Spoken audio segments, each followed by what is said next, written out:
You are now entering a dangerous liberty zone where God-given natural rights are held sacred and exercised. This is your warning. Tyranny, fascism, and censorship will not be tolerated. Ideas will be exchanged freely. Rigorous debate and open discourse is encouraged. If you are weak and your beliefs are fragile, you should leave now. Prepare yourself. We are now live on the Dangerous Liberty Podcast.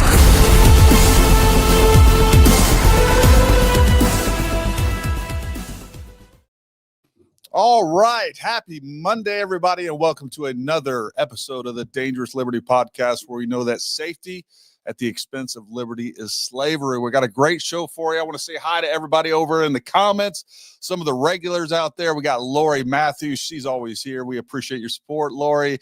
Gary Shaver. We got U-Haul, Leo, Jeff Johnson, Brett K, JJ from Iowa, U-Haul, MPCV, Andrea Rose Hutton, Cozy Romes, who's new. Welcome, Cozy Romes. We're glad to have you. Bronson, he's a regular over there as well. We got Rachel Wilson and many, many more. And if I didn't get you, I apologize. We got, a couple hundred comments already, but we got a great show for you tonight.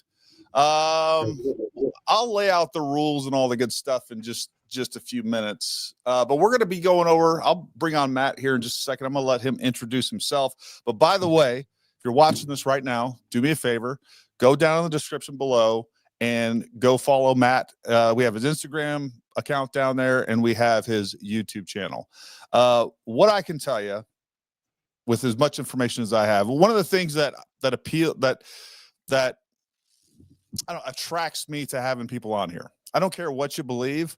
What I need to do is be able to watch you, and I need to believe that you believe what you're telling me, and that's really the only litmus test for me. I don't care what you are proposing. I just want to know that you believe it, right? Because I think most of us can watch some different people out there. You can pick up on some different things. I'm not saying our intuition's always right. But so far, I've been pretty happy with the guests that I have on here. There's some that I completely disagree, and I think they've been way off. But I will say I do think that they are honest, sincere, and operating generally in good faith from what I can detect. But without further ado, I'm going to bring on Matt. Matt, welcome, man. Hey. Welcome to the show. I appreciate you taking the time to come on here. And if you will, just take a minute and kind of introduce yourself to everybody. I'm Matt. I am just a guy who has read a lot, done a lot of things in life. I've never been a member of the military or a member of law enforcement. My background is in mostly heavy haul transportation and logistics. So I have a background in analyzing data like this, trying to figure out how pieces fit into bigger puzzles.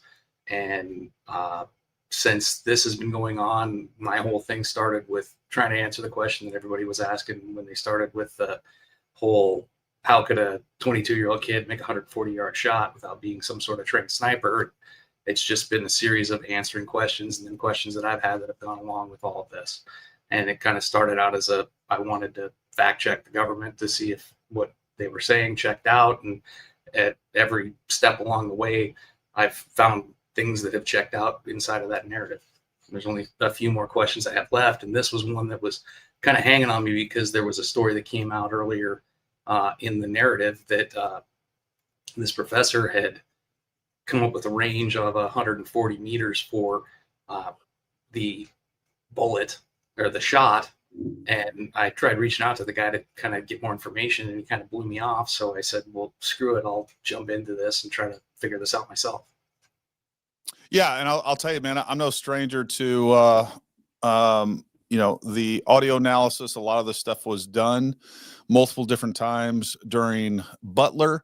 I've done it myself. It's not super hard. I think this is a lot less complicated than Butler because we only have essentially one shot that we can detect, as far as I can tell. The other thing I want to say, I know there's some people out there that have presented what will end up being contradictory audio analysis to Matt. There's a couple of things I'll say to that. Number one, if you have something to present, I was just talking to somebody on Twitter, and I'm very sincere about this. If you have something to present that is contradictory, or you think that your analysis is better or whatever else, you have a open invitation to come on my show. I'll have you on the show. And then maybe after I have you come on the show, just to give you and kind of present your ideas and what you have going on, maybe we get Matt back on or somebody else come back on and you guys kind of steel man one another or poke holes in each other's data. I think that would be good. And that's what we need in this space, right? We need to be able to have a little bit of a peer review. And Matt, that was one thing that I really appreciated about your video is at the end, you spent a lot of time like, look, man, this is the data I have. And if somebody has an opposing opinion or whatever else, feel free to peer review this. And I think that is a real indication of open and honest discourse.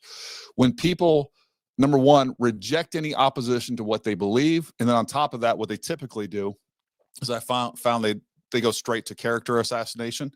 I think those two are really good indicators that you're not dealing with a person that is honest, that has any sort of integrity, and is willing to, be criticized in any manner. And I think that's a real indication of where your mind and your heart is when it comes to actually looking for the truth. So I really appreciate that. And I don't know what to say about that. I think that's really important in this space. And same thing goes for me, folks. If I'm saying something and somebody has something that they want to present other than what I've said, you're welcome to come on the show. You need to be able to present your argument well. And, we'll kind of take it from that. What I want to do right now, folks, is just go ahead and remind everybody of the rules. There are rules on the show. This is an adult show, and I expect people to act like adults. If you're going to discuss or disagree, do it with respects. Don't type in all caps. No name calling. Our moderator is going to give you one warning, and then you're going to be booted for good. We want to be able to just discuss everything that we're talking about like adults, debate back and forth, but just treat each other with respect down in the comments. That's why I like to do these lives, period. Like I could just do this like a traditional podcast and me and Matt talk back and forth, but then the audience doesn't get to express, their opinions, their comments, their questions, and things like that. I think it's really important that we do these lives. It's easier. It's a lot. I don't know. The other thing I'll tell you folks is like, for whatever reason, live streams are not rewarded by the algorithm by YouTube. We can get a lot more views if we just do a podcast. So I think that's, an element and a component. And I think that's why people kind of stay away from these. But we want to get your feedback and we want to get you in on the conversation. And I find it very enlightening. Some of the things that you guys say, some of the challenges that you guys present, I think are good. And it's good for the overall discussion. If you guys have anything that you want to email me, please email me at dlpodcast@paramountactical.com. That's right there. And then lastly, before we get right into this, folks, is the fact that we will definitely get to viewer comments and questions. Me and Matt are going to talk for a little bit, and then the second half of that we'll open up to comments and questions. I will prioritize the super chats. People that, number one, are willing to pay to hear their question asked or their comment said. I'm going to reward that. Number two, it says that people that want to support us, and we're going to, we're going to honor that. So anyways, that's how it will be, but I will try to get to as many of the live chats as possible. So Matt, let's talk about what your analysis, let's start off with your methodology. So you started off with somebody else's analysis who happens to be a PhD that specializes in audio forensics specifically, which I thought was interesting. The guy's name is Dr. Robert Marr. He's at Montana State University. And the day after the shooting, CNN ran the story and it just kind of got buried. But he had used some of his stuff to figure out that with the limited amount of audio sampling that he had available, that the shot was about 140 meters, 150 meters, somewhere in that ballpark. But I believe he only had one or two cameras that he was able to analyze. And there is a lot of background feedback inside of all of that audio. So that was the best that he could do. And I think probably if the government had more questions about it, they probably would have called this guy in to do that. But being that they allegedly have video of it, I assume he just went, okay, cool. But I emailed him, asked for some help when I had some preliminary data, started on this, and he sent me the rundown that he had given the media and everything else. So I wanted to figure this out. So I got with ChatGPT to start helping me formulate out a spreadsheet that would calculate all this thing things. Think these things out, because you know the difference between a supersonic and a subsonic shot. There's subsonic shot, there's no supersonic crack, there's just one continuous blast wave. Supersonic crack or shot, you've got the initial supersonic crack, and then you have the follow-on muzzle blast somewhere in there. But in between those 2 points, there is a lot of echo and reverb and everything else going on. The other thing is when you get further off of the axis of the shot, it changes how you perceive that timing between the muzzle blast and the crack, because the bullet's 100 yards away from you and the shot is 150 yards away. It's not going to be an even matchup like if you were catching a flash of lightning and counting seconds until you hear that boom come in. So what this was able to do was allow me to take, once I geolocated the cameras in, it figured that offset, and then it can present to you what a gap should be based on a velocity, and you can match that up with what you're observing. And to do that, you basically take the video out of, or the audio out of the video track, because if you're just doing it with the audio, like in Premiere or Final Cut, you're only getting clips every, whatever the frame rate is, 130, 140. So you export it into WAVE, and then you can bring it over into Audition and take a look at it. I don't know if I can bring my screen up or not. Absolutely. So let's see. All you need to, there should be a present button over there, or an icon. Oh, there we go. Cool. Yep. Which screen is it going to give?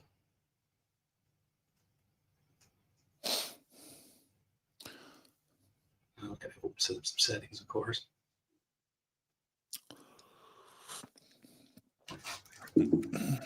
Yeah, and folks, he goes through a lot more detail in his video. So again, go check that full video out at Matt Kester on YouTube. You can kind of go through that, but there's definitely some things I want to ask him about and kind of dive a little bit deeper into some of his findings for sure. Great.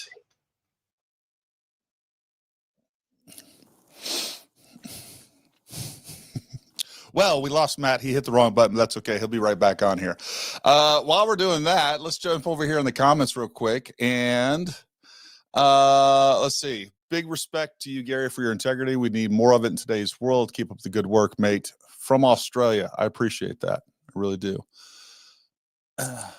What I will tell you guys, again, this is one of the things I often say in these live streams, is that when you start sharing screens and stuff, and I have the same problem, I need like 3 more monitors of what I need to do. I'm going to get at least 2 more.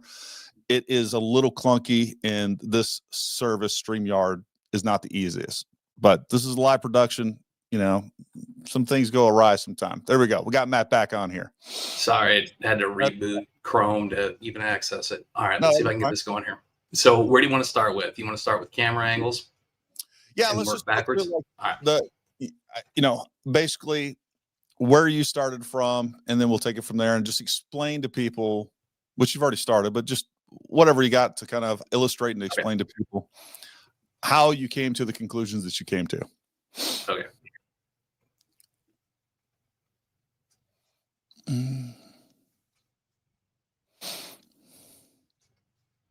There should be a present.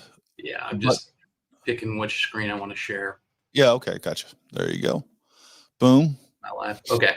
So that was the model for how the mock cone works, where it's like the boat moving through water, the analogy. So what this does is it allows you to interpret where your point is relative to the bullet passing and the wave that comes behind it, because it isn't going to time up perfect.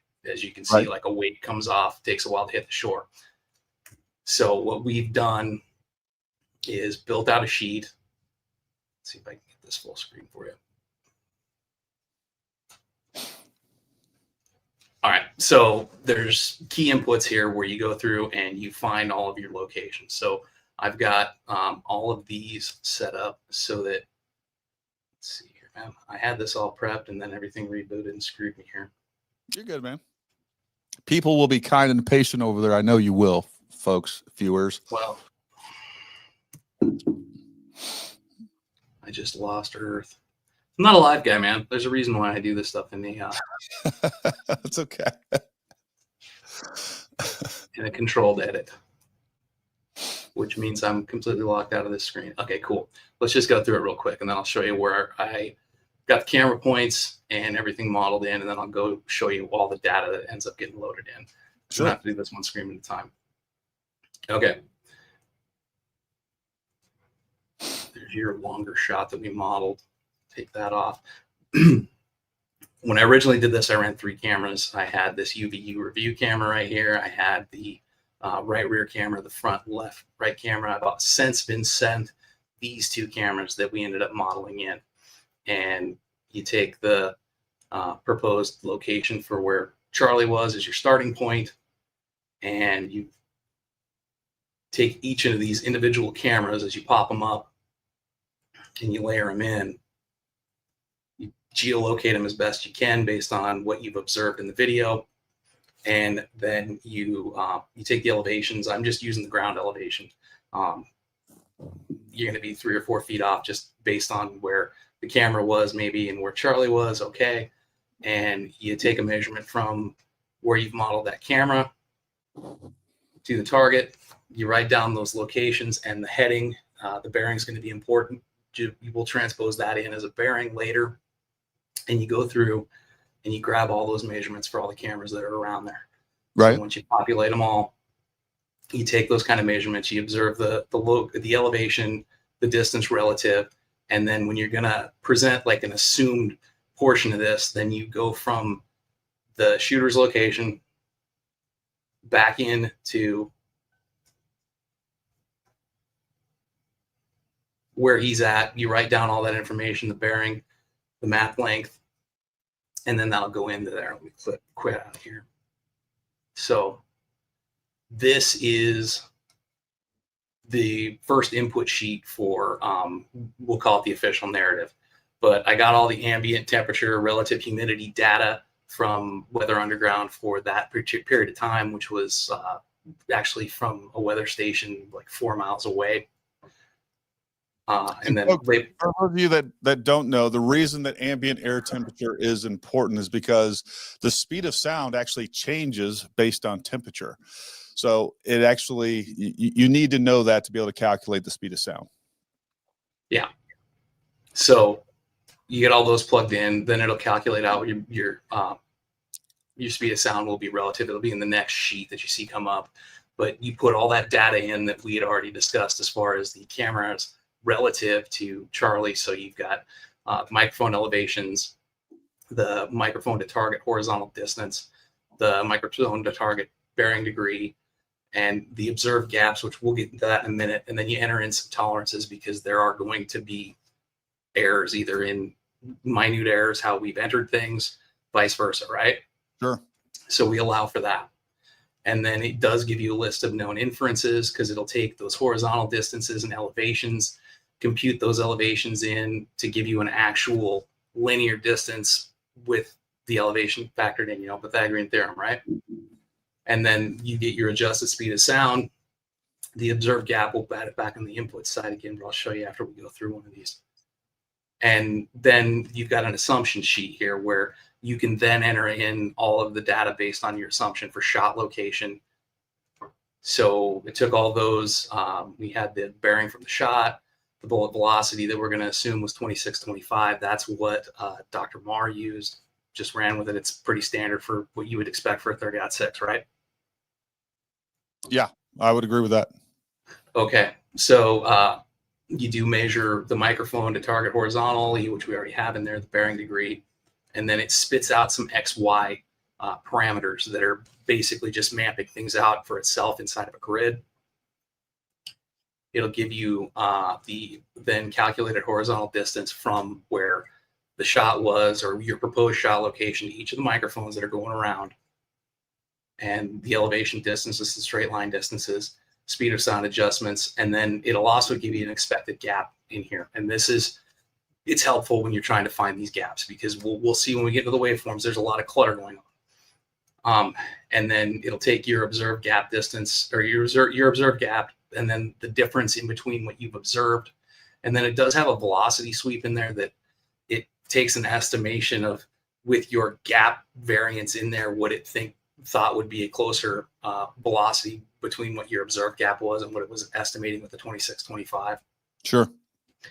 And then there's a consolidated assumption sheet here. So it'll spit out what you put in for your assumed distances, your velocities, and then it'll give you a lot of the same rundowns here. But some of the good key points to it are, does the gap versus the observed fit inside of a tolerance? And it'll also give you an estimated range based on what it observed.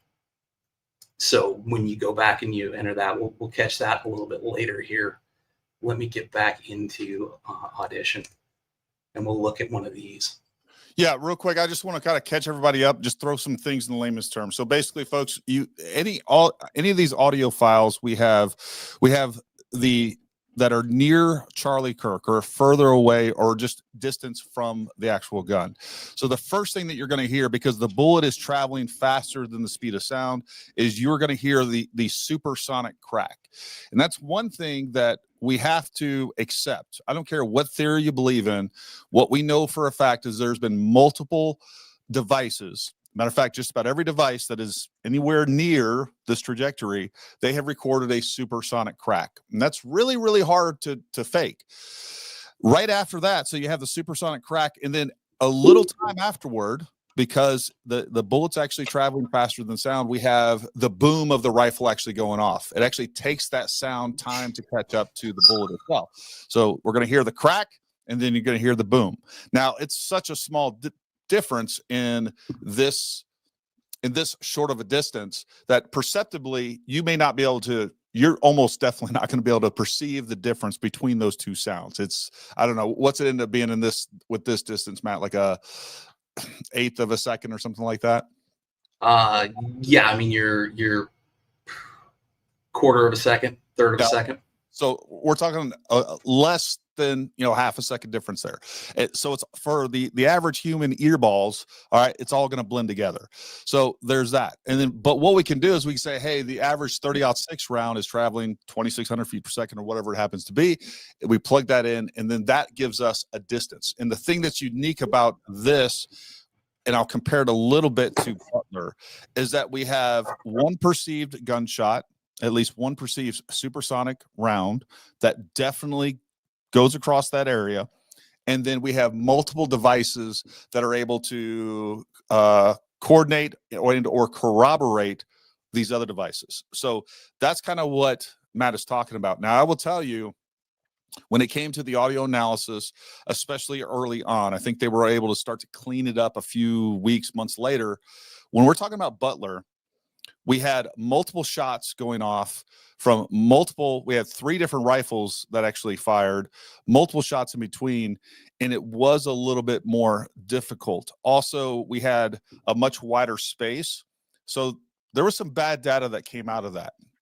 And I don't know how definitive, because there are some things that can cause error in this, right? If we started estimating that if we decide that the muzzle velocity or just the velocity of the round is significantly different than the assumption, that changes things. So there is some room for error in here, but I think what we have, based on the information that so far that we have, is pretty solid. And again, for those of you that feel differently, that have done a different audio analysis, I'd welcome you on. You can present what you have, and we'll go from here. I'm definitely going to challenge Matt on some things and steel man the position of people challenging him a little bit, and we'll kind of get into that. But go ahead, Matt. Take it away. And if you're a professional audio engineer, please take this and try to figure this out. I'm just a guy. Yeah. Okay, let me get this open here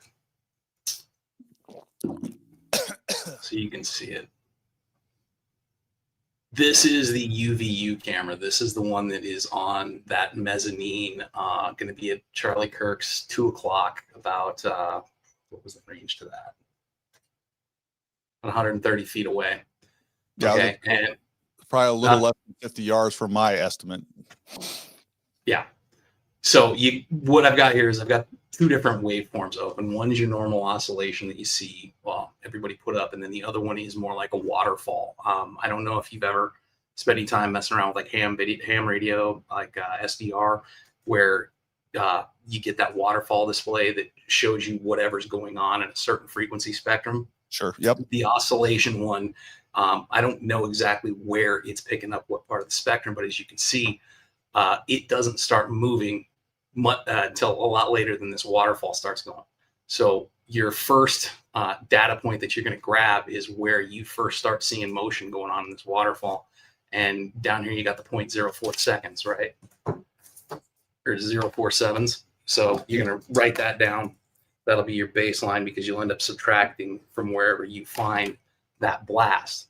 And this is where this gets trickier, trying to find the blast that you're going to look for because of everything else that's going on.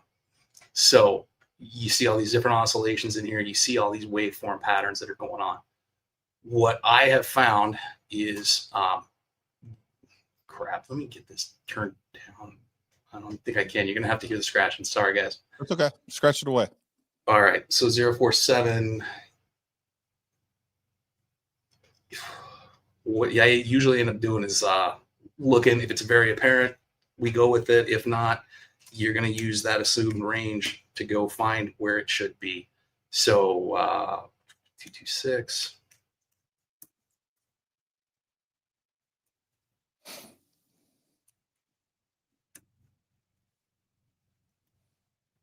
That's not out there because I started with the wrong number. All right, so it's somewhere in the 0.2726 range. Okay. And what I've looked for is just whatever is kind of a non-standard, oddball looking deviation inside of these lines. So what I'm seeing here in this general vicinity is a pulse that doesn't look like any of the other pulses. And if you look at it in the waterfall, it's got some frequency booms that are outside of what you've already observed before. So this is what I'm going to go with as my muzzle blast. Okay. So I'll try to find the point that it first starts making itself apparent. Wait, God, the math is off on this. I got one marker telling me one distance and the other one telling me another one. There we go, 255. Okay, so 0.255 minus our baseline is 0.47. You got 208. So you go back in here to your input side. No, that's the wrong one. Crap.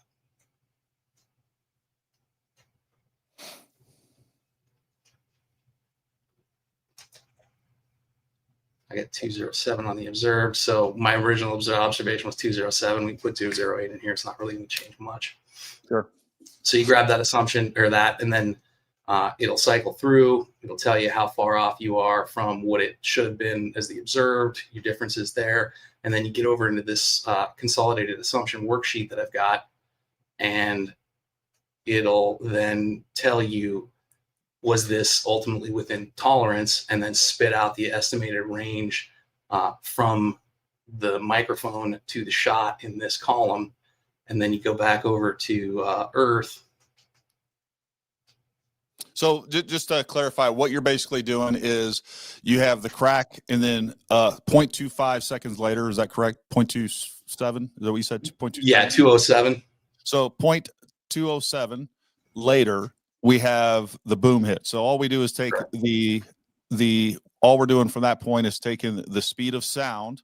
We're multiplying it in that ambient temperature. We're multiplying it by that 0.207, and then that gives us a distance traveled.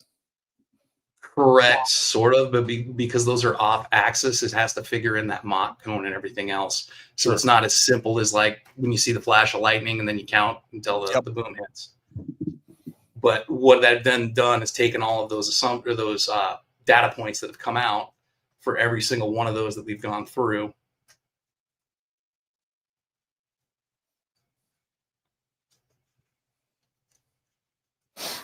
This thing is lagging because I've got so many things open. I'm sorry. No, you're good. All right.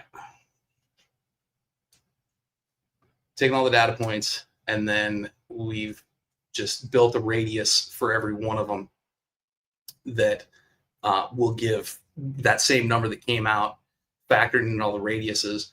and where they make the most amount of overlap usually makes about the most sense as to where something could have come from. And those are all assuming that same axis that's coming from here to here. So the white line that you see is an average of all of them, or an average of all of them that's spit out from the distance to the target portion. The colored ones are the radiuses that come out of each individual camera. Makes perfect sense. So again, all we're doing is we're doing that same calculation from every camera point.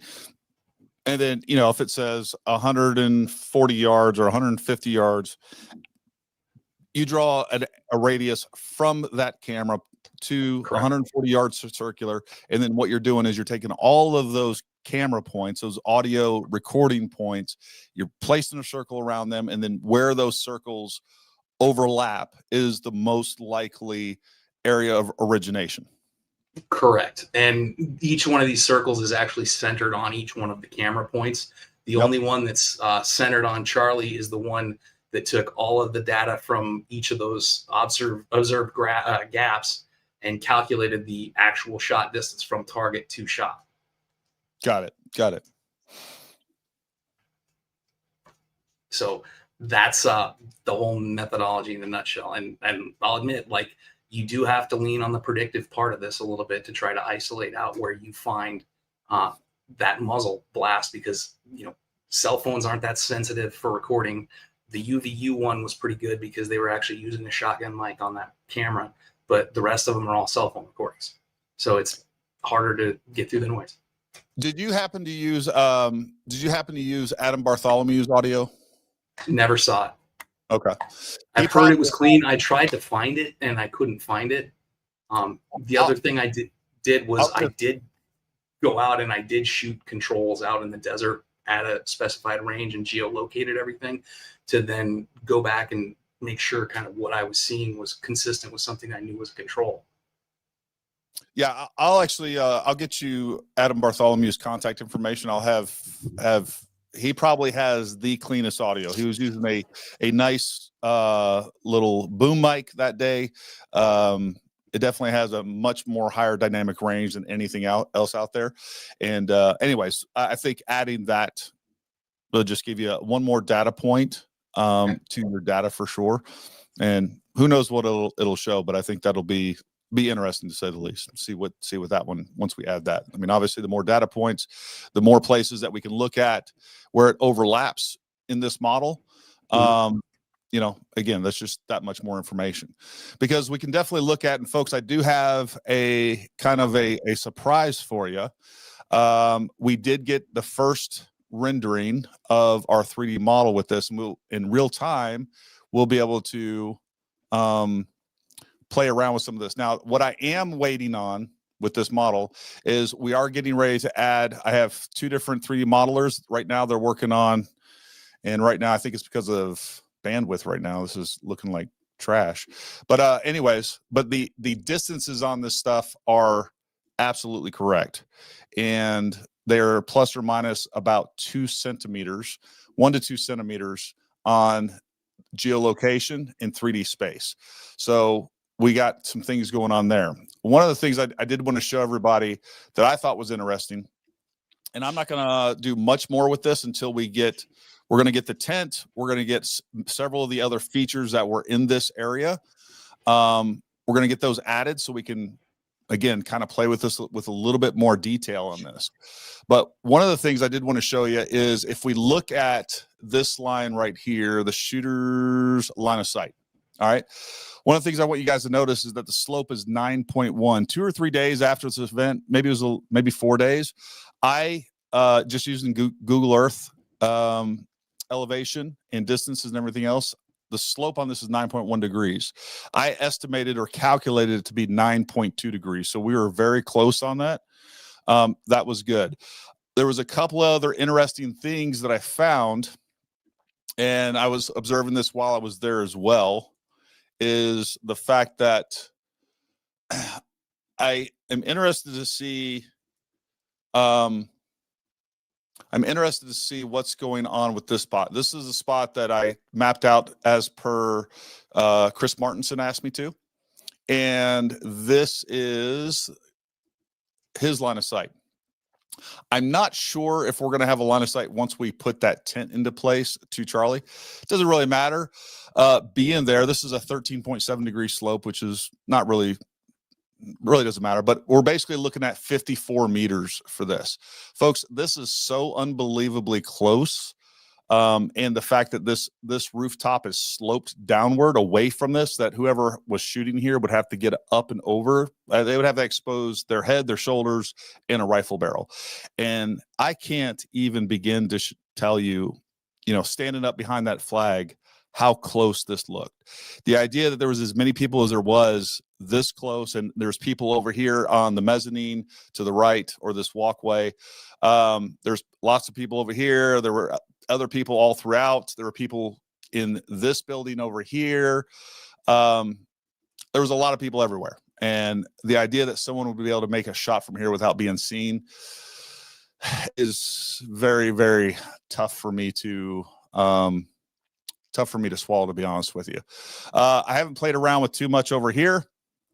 I know there's a lot of people talking about a shot in this location on the roof. We can zoom in here. I don't think that if they're shooting from the roof, that they would have a shot from this location. Oh God, my mouse is too sensitive. Tent would have been in the way. Yeah. So I modeled that though on the gaps. So just about anywhere over here, that tent would have been covering Charlie completely. If we go to the area where the bush was. Now, I will tell you, folks, being here in person, if I was the infamous bush, there may or may not be a shot from here. But I'll tell you, I find that wholly implausible just because of how close this. I'm talking, this is like a baseball toss from this area over here. Let me see if I can throw down a quick line on this.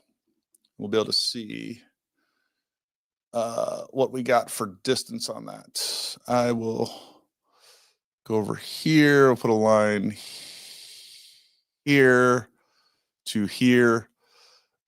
Folks, that's 36 yards. This will be about almost, we'll just say 40 yards. It says 36 meters, probably about 39 yards to be exact. But, like go look at what 39 yards is, 40 yards. It is super close. And again, when people are standing up over here, the idea that somebody is going to be able to get a shot off from over there, if you were there in person, I'm just telling you, you would look over there and be like, there's no effing way. Just no effing way. It really is almost preposterous, to be honest with you. And I looked at that one. I got a sheet up on it, actually. I put it in, but like your expected waveform gaps in that are down to the 200ths of a second. Yeah. So your initial blast is going to wash it out anyway. Now, where I will challenge you a bit on this, because I know what the arguments are for that. The arguments are for that somebody's not using a supersonic rifle. The arguments are that they are essentially coordinating a shot and it's going to be subsonic. My problem with that is that if you're sophisticated enough to come up with any of these, especially if you're a state actor or anything else like that, you are not going to, folks, you just are not going to create a contradictory trajectory. I almost reject that outright. I find no reason why that makes sense whatsoever. So back to your analysis, Matt. We have basically the most overlap falling exactly where the government narrative is, where they're saying that Tyler Robinson was. Correct. Let me throw your model back up there. And I did look at that farther shot you wanted to take a look at too, and got you the gaps for it, and they're way too long. And we'll talk about that, folks. What I asked him to also see if it was plausible. It's basically twice as far, and I'll show it to you in just a second. Yeah. But out of anywhere too where you've got closer overlaps until I mapped this one over to the right, the only other places were this rooftop over here, and you kind of verified that the line of sight's impossible from this area. Yeah, line of sight from there, it's not doable. Yeah. So the other line of sight, and I'll have Matt pull up whatever The other trajectory that I thought made the most sense, and we still got some more testing to do on this before I rule it out completely. But the one that made the most sense to me is if it wasn't going to be Tyler, the only other place that made sense to me was essentially this spot right here, because what we have from this location, or possibly even this location, the problem with this is there is not a line of sight here. The other problem with this is, as a sniper, okay, there is no freaking way that you would ever catch me up on this rooftop. And the reason for that is because this is curved. Folks, you're extremely exposed left and right. Now, being exposed didn't stop Tyler. I'll give that to you guys for sure. But to me, the only other real plausible spot was from here. And I'm still not convinced that there was an actual line of sight. Let me pull off some of these markers here. And boom. We'll put that one back up. Put that one back up. I don't know what this line is. That's the one I just did. Boom. And all right, so we basically got what we have right here. But if we just go forward, we follow this. I'm not, well, we can even see that line actually cuts through this gap right here. So that doesn't make sense. Now, the other thing that I will give everybody right now is we do not have we got an approximate location where we think that Charlie was. And this was just my GPS, or the drone surveyor guy. He threw up a marker right there. He's not as, I'll say, familiar with the case, just kind of tangentially. And I don't think this is exactly correct. I think it was over a little bit more. But what we're going to do is I got some 3D modelers putting in there. The drawings and stuff that they've seen me so far, sent me so far, have been extremely impressive, extremely precise. We're going to be able to drop that in, and then we're going to be able to see what's going on. So I thought that was really, really interesting. And we are getting much more precise measurements, slopes, and everything else than what we would get from, I actually hit a line here. We're going to throw that line away. So anyways, we got a lot more work to do on this, but I think this is some really good information. And like I said, once I get those models thrown in, we're going to be sharing this with everybody. I got a bunch of people on the mailing list. We're going to make this publicly available, and you guys will be able to get in there and play with it. I do want to try to create, you do need special software for this. I think it'll work in Blender, so you can download Blender and be able to play around with this. But I do want to try to host something on our website to where you guys can go in here and it will be interactive and you'll be able to mess around with it. I just got to figure that whole piece out and make sure that there's enough bandwidth and the possibilities with that. And I got to kind of work through that problem. So we're playing around with that for sure. Matt, did you have anything else to add to that? No, man. Once you get those specs dialed in, shoot them over and I'll see what I can look into my end thing. But yeah, and when I looked at yours, I put it from the first peak, not the second one back, and your gaps are looking at like 0.61, 0.73, 0.75, just way out of the realm. If you pull up the audio again, it ends up being completely past even when you start hearing like a lot of the echoes and reverberations. Yeah, so this is from this location here, it's 292 meters, which is going to be a little over 300 yards. So almost just over twice the distance. So we would need those gaps. And of course, as the bullet is moving, it's slowing down continuously, right? So we would expect those audio gaps to be at least twice as long. And we start, adding longer time as we go further back in distance, because that bullet is slowing down as it flies through the air as well. So that makes sense to me. I hadn't played around or even considered what the audio analysis would be from 300 yards. And so what you're telling me makes perfect sense on that. Yeah, and it'll be even further from that second peak too. Yeah. Yeah. Interesting.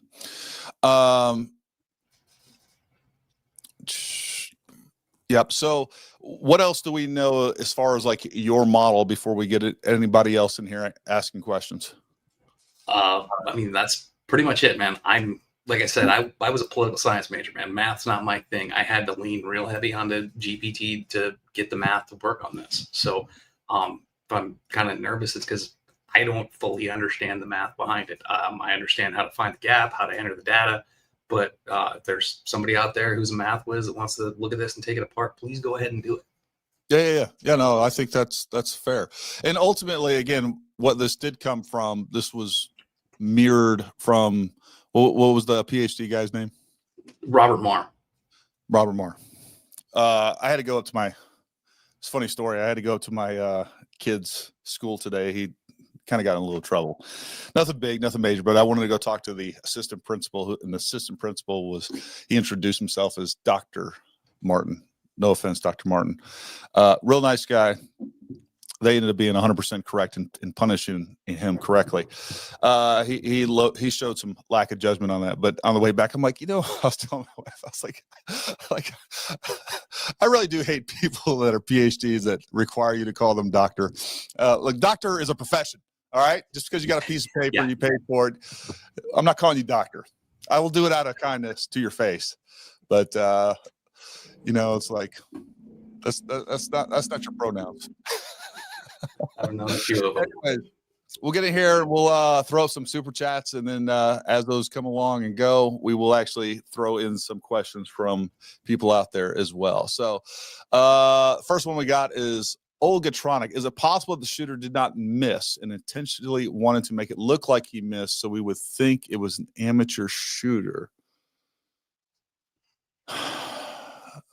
I guess what you're trying to say is that he was trying to miss, but it looked like I'm not sure what, or it didn't hit. It hit him in the neck instead of center mass or in the head. Olgatronic, I'll be honest with you, buddy or lady. I don't quite understand your question, to be honest with you. Gary, when you were at UVU, did you see any cameras inside the Lossy building that would have caught TR's movement? I don't remember actually seeing cameras in the Lossy building.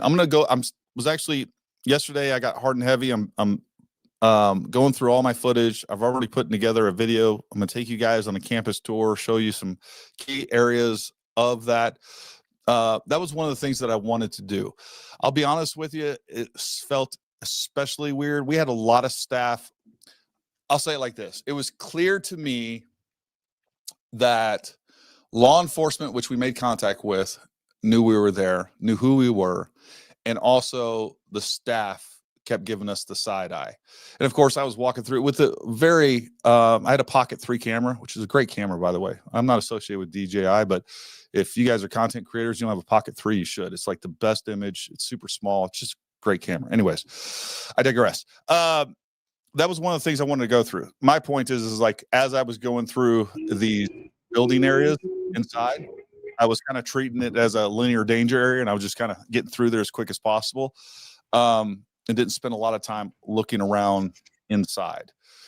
We just had a lot of eyes on us, and I knew I was going to be capturing the camera. So that is one of the things I'm going to go through and double check, and also just with the other footage. One of the things I did do in a lot of the areas is I got panoramic views just for that reason, to spot where additional cameras were.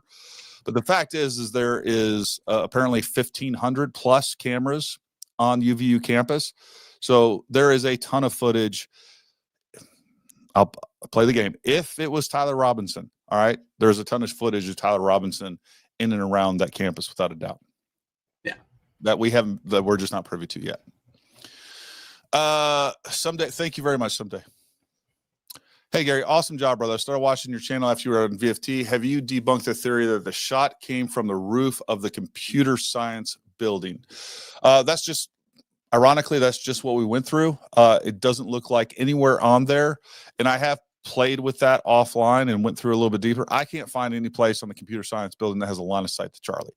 We'll know for sure once we get that tent model and some of the other things, because it's not just the tent, it's the railing areas, some of the sound equipment. I mean, those are minor, but I mean, details matter, right? And I think we need to get as many of those details as we possibly can in there and get it right so that we can confirm or deny some of these other things. Matt should analyze Adam's sound capture on the second floor. Yep. So he's talking about Adam Bartholomew. Okay. I'll send you. I'll make sure you get his original. I think he sent it to me. I may be able to send it to you, but I'll link you guys up. Yeah. Good for you, son. Youth time is learning time. Youth time is learning. All right. I don't know what he's talking about exactly, but it is what it is. Just looking here and make sure I didn't miss any of those. Yeah. Con, thank you for reminding me. Please like, share, subscribe, all those things. That helps us out. Make sure you go follow us. Hey, go follow us on Twitter. I've been trying to be very disciplined about being on Twitter, and I don't like Twitter's format, right? But I do think that it makes a lot of sense. And Matt, you need to get on Twitter too if you're not. Dude, I gave up on it 10 years ago when it turned into a dumpster fire after Occupy Wall Street, and I was like, yeah, I'm out. Yeah. Steven McElwain, why are they holding back the camera hits? I'm not sure exactly what you mean by that. I mean, like the camera angles of him actually shooting, maybe. Yeah, I don't know. Make sure your guys' questions are, we want to get it right. I don't want to assume anything. The dean's office in the Lossy building, betting there are a couple of cameras there. So the dean's office, I can tell you, is not in the Lossy building. I know exactly where it was because we got in trouble for hanging out in front of her. Or no, it is the Lossy building. You're right. I'm sorry. I had a brain fart there. I'll tell you exactly where the dean's office is. The dean's office is right here where Tyler jumped down from, because we were sitting there. I was joking around with Gray Hughes because he was holding up his 360 camera and was trying to get up here, and he was getting, pictures and video of the fingerprints and the scuff marks up there. And we got the cops called on us, and they came over and was like, hey, the dean thinks you can see through her window, which is all reflective glass. You can't see through that. Right. So it's privacy glass. We couldn't see through that, but I was joking with Gray. I'm like, here you are, like showing your belly button to this lady. Being Tom. Throwing that up there. But she thought we were like videoing her, and yeah. So anyways, that's exactly part of the reason why I didn't go up there. Yeah. I didn't want to be the guy dragging the camera around.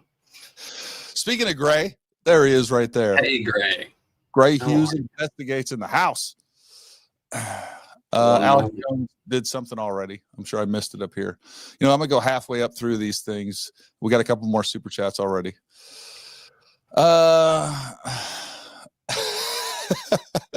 Disney Up Boiler Up says, I beg to differ, because I would have continued on my doctorate and paid $100,000. You'd be calling me Dr. Disney. That's exactly what my wife said. All right, I want to address this. I know this keeps coming up, and I have addressed it in the past, but I think look, to me, and I think, Matt, you'd probably agree, the biggest mystery in all this for me is the fact that they're saying it was a 30-06 and we don't have an exit wound. Right. Folks, go ahead.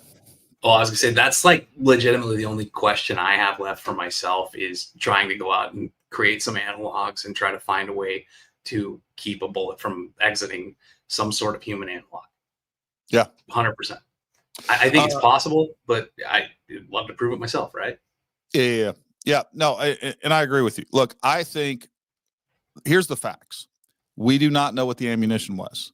And I know, look, all you hunters out there that have been hunting forever, look, you've been using these heavy, 175, 180, some even 200. Look, I have all this ammunition. This is not even all the ammunition that I have, by the way. These are all the different ammunition that I have. And again, I got more on order, and we got other ones coming. And again, I still have this ammunition from 1964. That'll be interesting to shoot.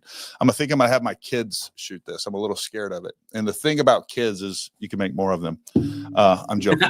We'll never do that. Anyways, I'm going to get flamed for the comments on that one. This was my 500 grain Smith & Wesson for... it's not back there right now. Anyways, that's always fun to shoot. You got the hand cannon, huh? Oh, yeah. Got to have that. Yeah, I just skipped that when I lived in Bear Country and went to a 12 gauge. So we have 125 grain SST. We have some reduced recoil ammunition. Yeah. All of those things I think are very likely. This is low recoil ammunition right here by HSM. Funny enough, there's pictures and videos. I don't know if you have an answer to this, Matt, but yeah, there was that ammo that was listed as a Turkish ammo that they supposedly showed head stamps from. It was like TRK or something like that. I couldn't find any 30-06 ammunition using with that company. They do sell 308. So, because what happens is if we run out of possibilities, let me start this statement over. Fact is, we do not know what the ammunition was used. We do not know the condition of the ammunition. We do not know the projectile used.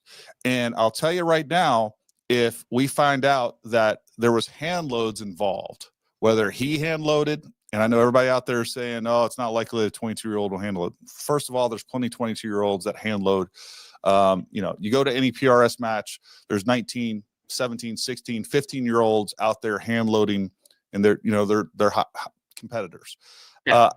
We know that Tyler grew up in a household that shot firearms. He was gifted a firearm, a 30-06, I believe, by his father, is what the charging documents say. I've heard grandfather, but the charging documents actually say his father.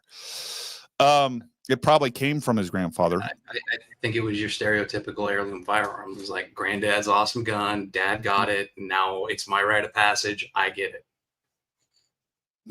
100%. The point here is like, we don't know, nobody out there. I don't care what they claim as far as being a ballistics expert. There is nobody out there that has enough information to definitively say that round would go through a person, and it wasn't a 30-06. You're just full of crap. I don't know what else to tell you. And everybody I've seen that it is an anomaly. I agree that it is unlikely if it was your standard hunting store-bought ammunition, but we don't know what that is. And, when the trial comes out or some information comes out, or they release information on the ammunition, maybe we'll all like, oh, well, that makes a lot of sense. If they come out and they say they're doing their testing and, it was I don't know, some certain projectile that was frangible, I think it almost has to be a frangible round to even begin to make sense. No, it does to me too. And it's everybody who's gone out and shot a 30-06 into something trying to prove this wrong. Almost every one of them I've ever seen has been shooting 150 grain full metal jacket. And of course it's going to punch through anything. And they're also not really taking into account the denser bone structure that a spine has when it takes a hit. All the bones that I've seen get shot through are shoulder blades or femur hollow bones. Yeah. I don't know if, I don't know what the bone density is. I've seen some people shoot like, cow leg bones. I would think that those would be higher density than human vertebrae, but I don't know. The other thing too is, well, the point is here is that there's a lot of variables that we can't take into account now with the information that we have. And even if we had every bit of information, I don't know that we'd ever be able to replicate it. We're going to try. Look, I got all this ammunition. I got more ammunition coming. We're going to do our best to try to replicate at least some aspects of this, or prove or, confirm or deny whether or not this is even possible. And we'll do our best to try to do that. Somebody mentioned in my comments once they were on a ballistics team that had to prove that, and they literally had to go shoot 1,000 analogs to get it to happen once. Yeah. I mean, weird things do happen with ballistics. And again, the problem is we don't even have the parameters. We don't even know where to start, because we don't know what the muzzle velocity of that rifle was. We don't know what ammunition it was. We don't know what conditions it was. We don't know what condition of the rifle it was. Like, there's just so much going on there. I think you are onto something with the custom lights, though. I have a guy here locally who's a SWAT sniper that's been talking to me that he's an avid hunter. He suggested it. Mason Leather's got a video out where they shot it in 308. So exact same projectile, similar ballistics, and 10% gel. Only 2 out of 3 even made it out of the third one barely made it out of the third block, or the first block, and the jacket was completely gone. Indeed. Let's see. We got Disney a boiler up at $5 to buy a little ginger and ice cream cone after getting in trouble at school. Can you show us the view from Charlie Kirk's perspective where TR was set up, and would Charlie Kirk have been able to see him, all that happened, if he happened to have looked his way? That was one thing I was talking. I was in the comments and on the YouTube comments today. Somebody was like, all it would have taken would be somebody, even on the security team, to look up there. That's not exactly true. All right. So first thing I want us to realize, and we'll take a look at this, and I will take a look at that perspective for you in just a second here. Let me throw this up here, and I'll put that down for just a second. All right. So we'll go over to Charlie Kirk's view in just a second here, and we'll turn around and take a look at that. As a matter of fact, I will pull that line down, computer lab, and we will mark the shooter's line of sight. Alleged shooter, alleged. He's innocent until proven guilty. Okay. Still America. Oh God, I am in the matrix.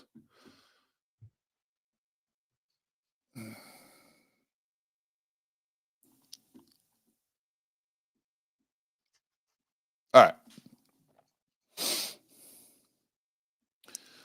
So we go down right here, and we are, I'm trying to get as precise as I can to Charlie Kirk's perspective right here. So obviously this is not a perfect, we're going to trash that. I'm going to get off the line tool because I'm an idiot. We'll take that off at the pointer. All right. And then I'm going to go ahead and pull off the shooter's line of sight. All right. So that's not perfect, but I'll tell you, that's actually surprisingly closer even from what I saw. Now, I want you to imagine, folks, when somebody's low crawling up to this position in the prone, we're talking about a little 10-inch. Let me get over here for illustration purposes here. But you're talking about a little 10-inch profile on the edge of that building that, number one, it was likely that even if you were looking that way, you wouldn't see it. But if you did see it, you could have one of the security guys looking directly at it, trying to figure out what that is, especially if he saw some movement or something like that. And like Tyler wasn't up there. If he took the shot, Tyler wasn't up there very long at all. So I want you to also imagine, if we look here, anybody that we had on the left side of the stage, right? So let me kind of zoom up a little bit and then get a perspective like this. All right. So any of the security folks, like from here, center of this, what we have right here to the left, had no line of sight of them. And then I want you to imagine we have 3,000 people. So we had a couple of security guys over here that may or may, and by the way, some of the guys over here, I'm just looking at this. Look at this, folks. Like if you're over here, your line of sight's blocked by the trees. But I also want you to know, like, there's people up here, there's people here, there's people all up on this area right here. Like there's a lot of information as a security guy to be looking at. And who knows how many people, look suspicious already that were just in the crowds that they were looking at. And I'm not even making excuses for the security guys. I'm just telling you what the reality is. Like I've sat and done reconnaissance and surveillance, and you're looking for one person and you're taking in all of this information, looking at this person, do that person over there look suspicious, or this person, whatever else. Like it's a lot to look at. And even and we can see from this model, like again, like anybody over here on this side, they have no line of sight to Tyler Robinson whatsoever. And so there was only one or two security guys, as far as Charlie's security, that should have been able to see them. Now, we did see early on, or earlier, there was a law enforcement guy up here that, yeah, he should have been covering that, would probably be able to see that person. And that's even questionable now that I look at, that tree's not in the way. I thought maybe that tree in the background would have been in the way. But this was actually almost an ideal spot outside of being completely open to his surroundings. And then being up there in the prone, it'd be very hard and difficult for anyone down here, even on this level here, to see that little divot little lump that would have been Tyler Robinson. I mean, those are just facts. So I don't know what else to say with that. It's yeah, like you said, the angles are weird to try to see it from down there. And then the only video that, or anybody who ever really observed him, was that guy that was standing off to the side. And the amount of time that he was up there, we're told, was somewhere around 60 seconds. It wouldn't have been enough time for that guy to find somebody and tell him, hey, there's a guy on the roof. Yeah. Yeah. And it doesn't, it's like they were trying to figure things out. So I don't even know that they like took it as, you know, the thing that is weird about this, and I will give this to everybody, the parallels that we have to Thomas Crooks in the Butler incident to what we have here, like how many similarities there are is freaking nuts to me. You see somebody, you know, you have video of them running on the roof. You have somebody actually see him in the prone getting ready to take the shot, and then nobody really does much. I mean, they did call the police, and police tried to get up there, but you know, you like the similarities are pretty profound. The other thing that just reminded me of something. Some of these things I end up working out in the comment section, because somebody in the comment section said, well, if it was a 30-06, it would have taken his head off. Well, so we got some examples of that. The number one example that I hadn't brought up, because quite frankly, I don't know why I didn't think about it, is Thomas Crooks was definitely shot with a 300 Win Mag. And folks, go look up all the ballistic information on 300 Win Mag. 300 Win Mag is significantly more powerful than 330-06. And what we had, you know, we basically had a large, significant exit wound. I'm not comparing that, because we definitely had an exit wound with that. But what I'm saying is, we didn't see, like, everybody has this idea. Like, literally, I've talked to people on Twitter and in my YouTube comments where they literally believe that if he was shot in the head would explode. I forgot what that comedy zombie movie is, where it's like, is it true that there's a place in a man's head you can shoot where his head will explode? Like, it's kind of like Shaun of the Dead. Shaun of the Dead. Shaun of the Dead. It's one of my favorite movies. I can never remember the name of it though.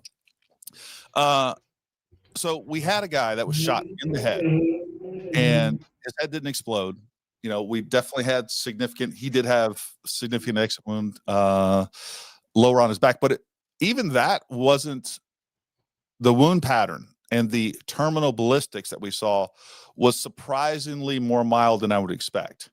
So things do, you know, again, ballistics do weird things. And even Martin Luther King, you know, he was shot with a 30-06 and there was no exit wound. He was shot in the mandible, which I do think plays a little bit of a difference here, but it's not this crazy round that it's slightly more powerful than 308. As a matter of fact, there's lots of 308 rounds, depending on the ammunition you buy, that's going to be more powerful and have more energy than some of these available. Some of these right here will not be as powerful as the average 308, as a matter of fact.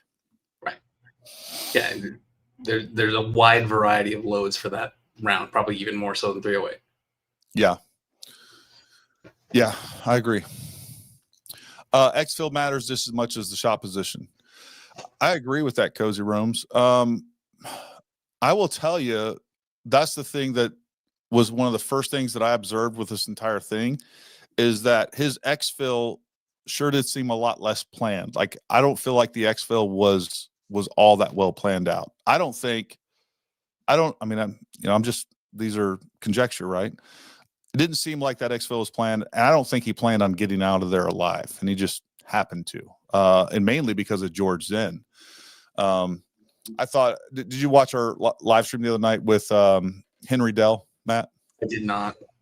So Henry Dell was an eyewitness there, and he was actually the guy that he was the first person to ask a question with Charlie Kirk.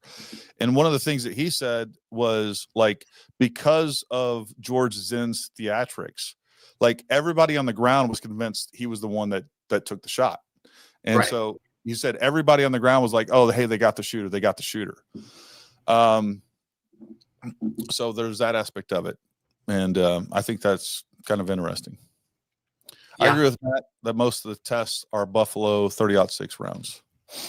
There's definitely a lot of hunting rounds being used in almost all of these ballistic tests. The UVU courtyard design is the ultimate kill box. I mean, can't we almost say that about any stage or amphitheater type place? Like everything in that area is kind of positioned and centered on whatever's on stage. So I don't necessarily disagree with you. I do think that that courtyard, and that entire just being there, man, that entire area, because it is so faceted, it presents some challenges that are unique for sure. It's layered. We have all these different layers. We have, this whole area. We got 3,000 or 4,000 people in this area, many people up in here, people off to the sides. Right here was where Adam Bartholomew was doing that interview when the shots went off, and there was a whole crowd of people right in this area. So it is definitely, it's definitely a challenge from a security standpoint if you're going to be covering the roofs without people actually on the roofs. Yeah. Did you confirm that thing that came out, whether there was a discrepancy over who was going to be doing what between UVU security and Kirk security? The only thing that we have was a video that was retweeted by Andrew Covelt, basically claiming that the security did try to provide roof coverage. They were denied that by UVU, and UVU said UVU campus police, or they would take care of the roof security. They were also allegedly denied the use of drones, which I believe that because they denied me the use of drones. We still did it. But we just had to go off campus to get it done. Yeah. There's a Butler parallel for you right there. There is. Well, and look, the other thing that people need to come to grips with is like Charlie Kirk was not the president of the United States. The idea that his security would expect the same coverage as the president of the United States is a little far-fetched. And I don't think should be like, should they have had better security? Absolutely. And I think going forward, do I think like, I don't know, we could name just about any other kind of high level, controversial individual out there, along Charlie Kirk, Candace Owens or something like that. If we had Candace Owens out there, like, I don't think that we would have seen a difference prior to his assassination to this. Like PSD security has been kind of the standard, which is personal security detail. It's close protection. What I would like to know, and I'm interested to hear, is what they considered top level security, what their security SOP was at other universities.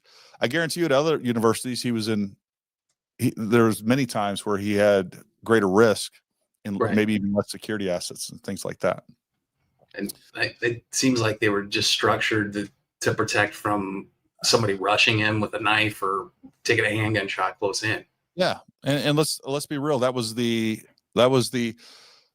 primary threat. And that's typically what we see with that. To me, it seems plausible that there was a combination of an old rifle, likely with worn or pitted bore, older hand load ammunition with a heavier bullet, 180 to 220, be common for older hunters. Maybe. The other thing I think that is very typically when we get into these higher green bullets, it's going to retain more velocity. That's typically where we're going to see those heavier bullets are actually what I expect to see over penetration, right? And exit one. What it could have just has been likely been is that, his father and his grandfather would take Tyler out and they would load lower recoiling rounds. That would be a lighter projectile and we would have less velocity, or a combination of both of those things. That's what I could see. It makes more sense when it comes to possibly seeing what we saw. And that was no exit wound, usually a lighter bullet is less likely to over penetrate. Ricky says palm pew pew. I find the matter of fact, there was a new video today. There was new video today. I don't know if you saw this, Matt, but there was a whole new video today put out. Let me see if I have this. And I haven't edited this or anything else. Blake Bednar's sent this. Let me see if this is let me see if this is the one, because then they zoom in on, no, that's not the one. This is the one here. But they actually zoom in on the guy. It's better footage of the guy that supposedly has the palm gun. And man, if you don't take this as definitive proof there was no palm gun, I don't know what else you can say, because I think it's pretty definitive in my mind that, because it's very, very clear that there is no palm gun. And Matt, you've done some shooting, you've done some ballistic testing. Is there, forget about the audio analysis, like what you see in that video, is there any indication, does the physics look like something that we would see with a lower caliber round or even a handgun of any type? Not to me, no. Yeah. And I mean, the palm shot, the guy must be the world's greatest point shooter. Right. And that's another thing. To not have any observed recoil in his hand or anything else. Yeah. I agree with that.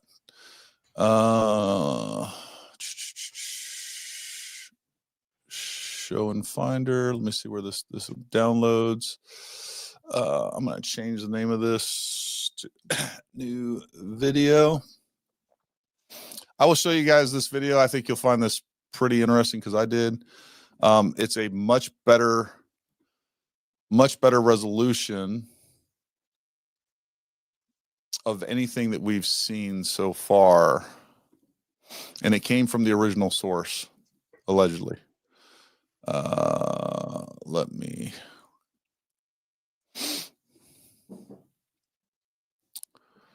Of course, this is giving me troubles. Here we go. Boom. Open this up. All right, so this is in slow motion, and I'll actually, but here you go, folks. Like, you can see that there is nothing in this guy's hands. I found this whole palm gun thing ridiculous to begin with. There's no recoil. There's nothing. I'll end up making a video out of this, blowing it up so you guys can see even with further detail. But you would see recoil. You would see something going on there. We never see anything going on there whatsoever. So you just saw all those heads behind him turn and look right at him too. Yeah, 100%. Like, these people would see and hear something. They don't pay attention to him. So I don't know. Take that for what it is. No, that one, none of the close-in theories make any sense to me. One, with the sound profile. Two, with just the way that the reaction happened and everything else around the scene. Yeah, I agree. With all the different levels and surrounding buildings, all the people there, it makes sense that the sounds would be very different to pinpoint. Thank you, Gary and Matt. You're welcome. You're right. I think a lot of the people on even some of the closer cameras and things like that, but especially the people on the left side. Let me remove this one.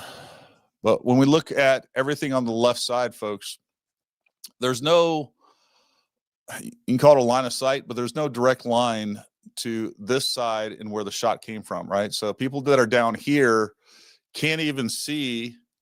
There's no direct line to the shooter, right? So that sound is bouncing all over the place. So I think what most people on this side primarily heard, especially if they're closer to Charlie, was just the crack and the supersonic crack, as opposed to, I think a lot of the muzzle blast itself was kind of pushed out to the right side of this, and I just don't think people even got a big perception of that. Let's see here. Some other questions we have here.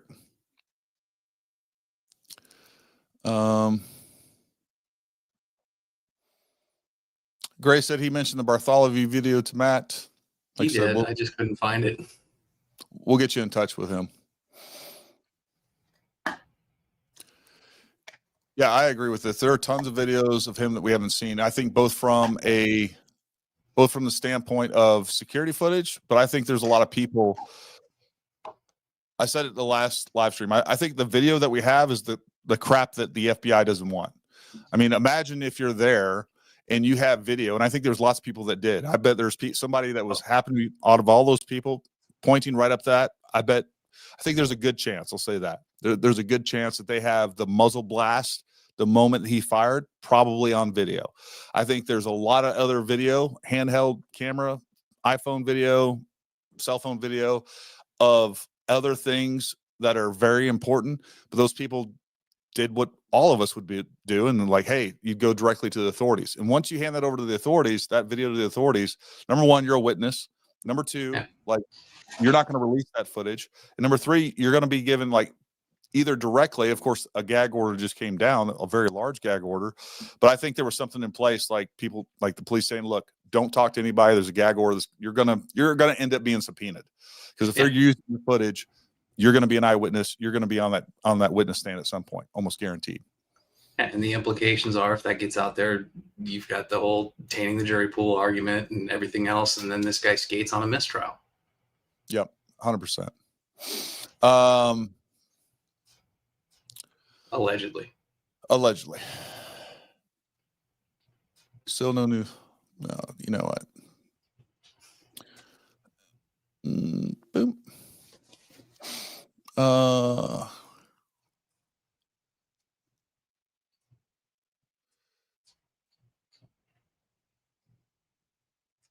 Only podcast allowed to talk about Kirk is the compromised chats. Nick Yak says only podcast allowed to talk about Kirk is the compromised chats. I don't know what that I don't means. understand the question. No. Or a statement, whatever it is. Is compromised chats like a name of a podcast?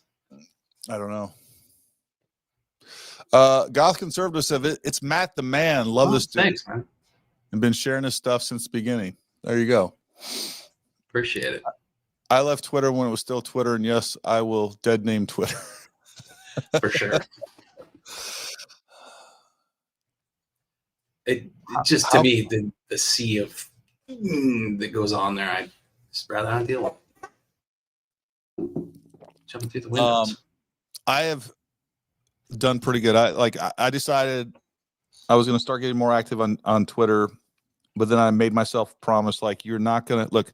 I am a PhD in shit talking, folks. Yeah. I'm a pretty damn good shit talker, and I love doing it, right? Especially, but it's not productive on Twitter, X, or in the comments or anything else. And I promised myself, like, I'm going to be disciplined about it, even when I want to. And I had an I don't know, conversations. Lady was talking smack to me, and I got a little ugly. And you know what? I immediately was like, you know what? I apologize. I shouldn't have insulted you. But here's what I think. It's tough. It takes a lot of discipline not to hit back with that. Yeah. I don't think that was everyone handed their footage to the FBI. Where's it all?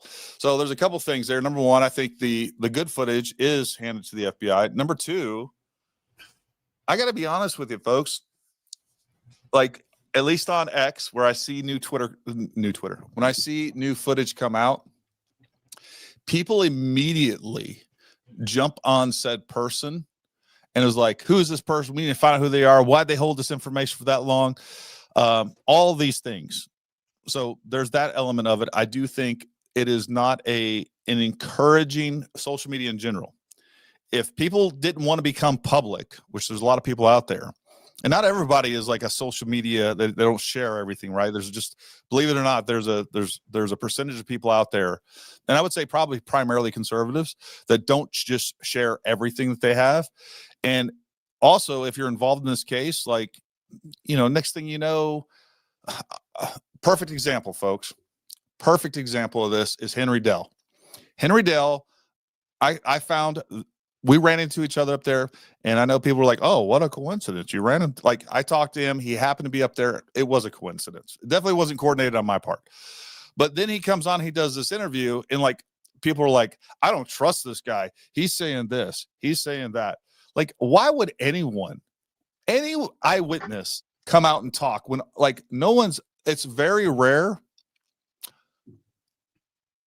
I'll say the amount of insults and negative comments on that video, both in the live stream after it posted. A lot of you were great.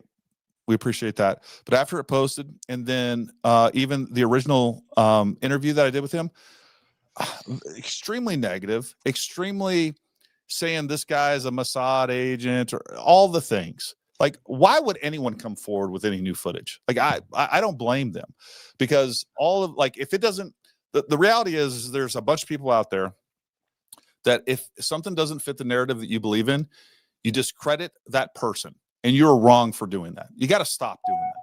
Like, it's fine if you believe whatever, but you got to stop attacking people that believe differently than you.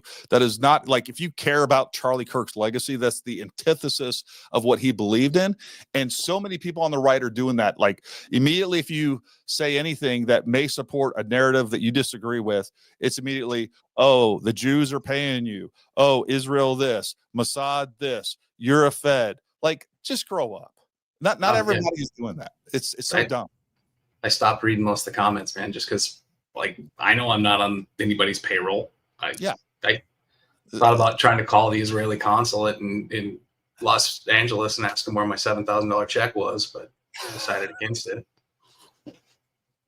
Believe it or not, just like there are independent analysis going on that come up with all kinds of wazoo stuff. Some of that I do find suspect, right? I think they're but that being said, like, I'll tell you right now, anything that I tell you, I would swear on 10 Bibles, on my kids' souls, anything that I'm telling you, I am telling you because I believe it.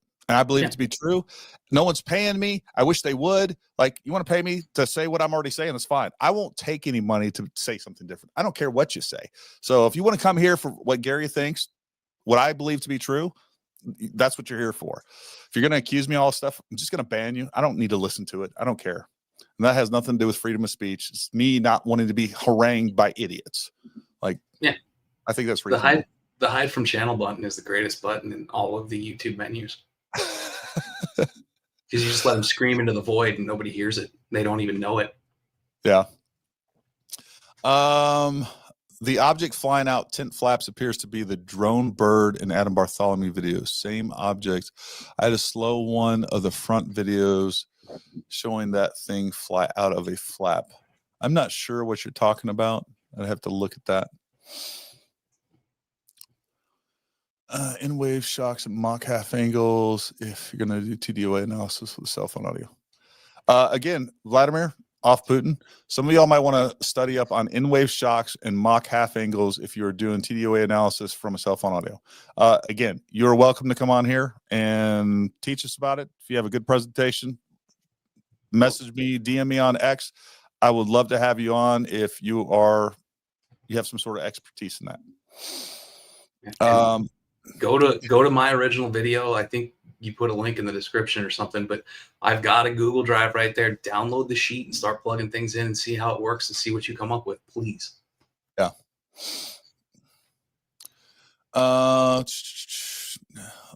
Let's see what else we got here. Do you think we will ever know what happened? I do, Roxanne. All right. Look, the problem is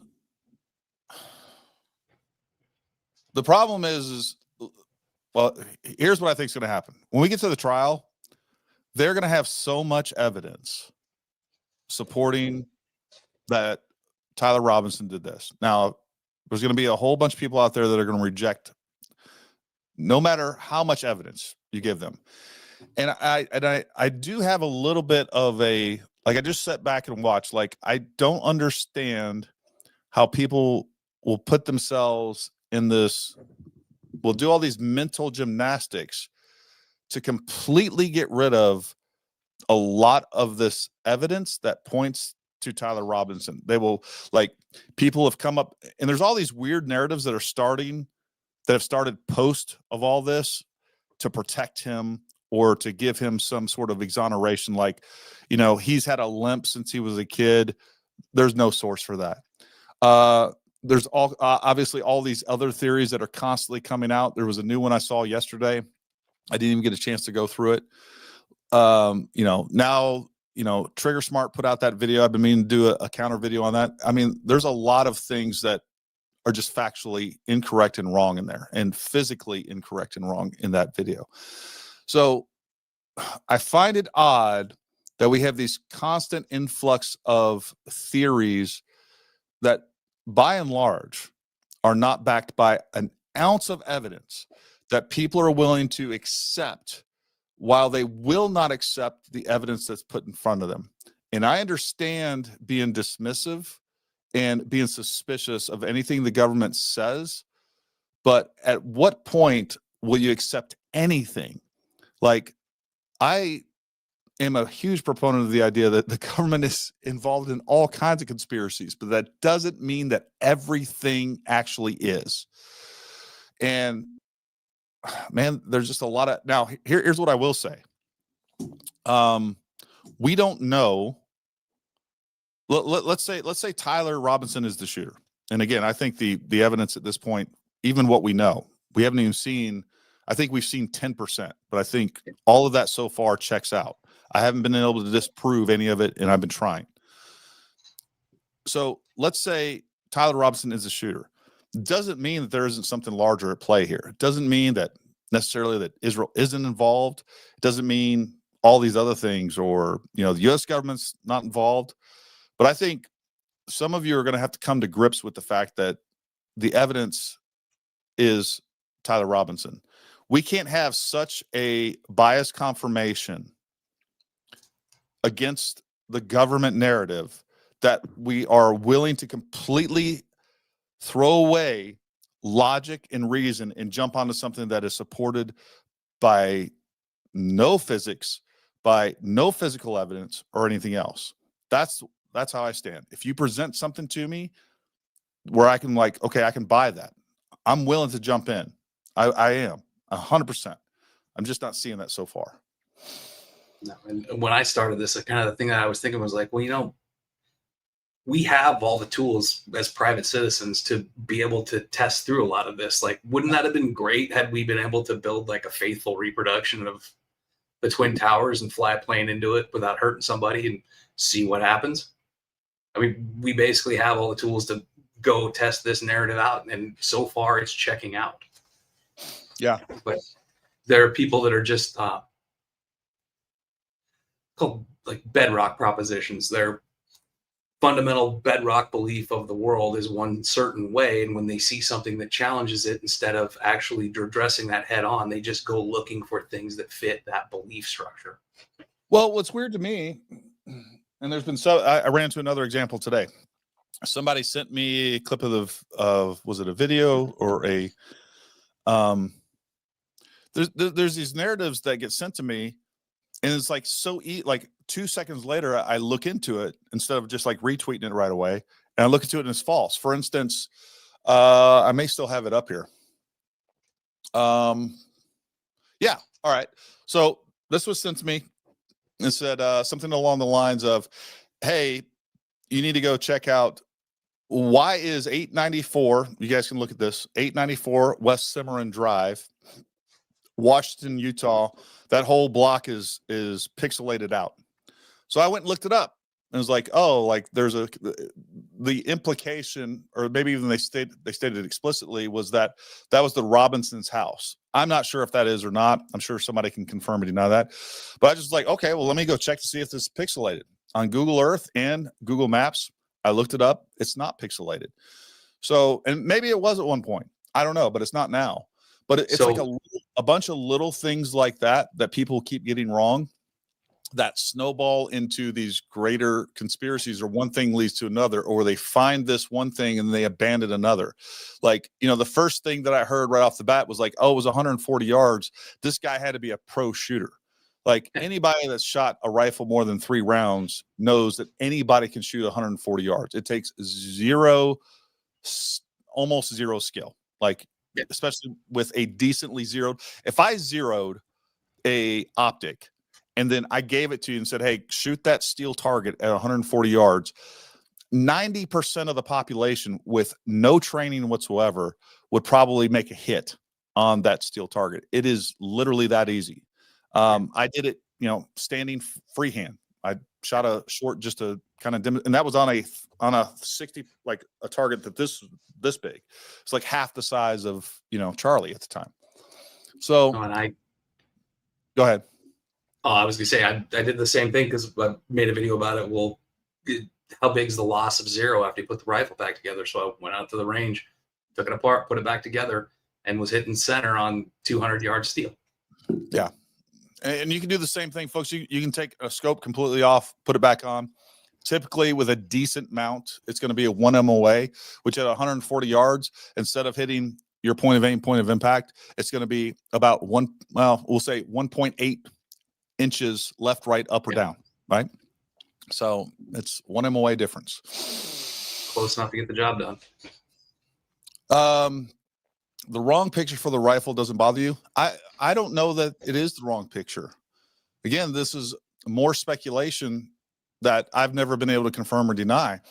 What I do know is from the charging documents, and we probably should give everybody a refresh on those. When we go through the charging documents, it actually says that they saw the rifle and recognized the rifle. So, I don't know if that we've never heard confirmation that's the correct picture. There's people that have said pure speculation, that's a stock photo. I have never been able to confirm that whatsoever. Have you, Matt? No, I mean, if you want to throw it into Google image search and see if anything comes back, but now that image is so flooded out there and associated with Charlie Kirk, that's all you're going to get. Yeah. But to me, and talking to a law enforcement member that was talking about this to me, was saying, yeah, that rifle is in an evidence box getting ready to get shipped out. It's already been swabbed and everything else. And then if you look at the source, it was like the New York Post, I think, that pushed that out there. So it technically isn't an official piece of the narrative. It's a leak. So, but the reaction of the dad tells me it was legit. Yeah. So the original source of that photo was indeed Steven Crowder. Later on, it was picked up. And if this is incorrect, folks, it's not intentional. It's what I know to be correct. But somebody can search that. But regardless, it definitely ended up in the Steven Crowder had it, and then ended up in the New York Times for sure. So who had it first? I don't know that matters a lot, but I'm going to open up this new tab, and we're going to go through a couple of elements of the charging documents real quick, because I think people need to be refreshed on that. And normally I can just put it up here in the thing and it goes right there. And of course we're live, so it's not going to do that.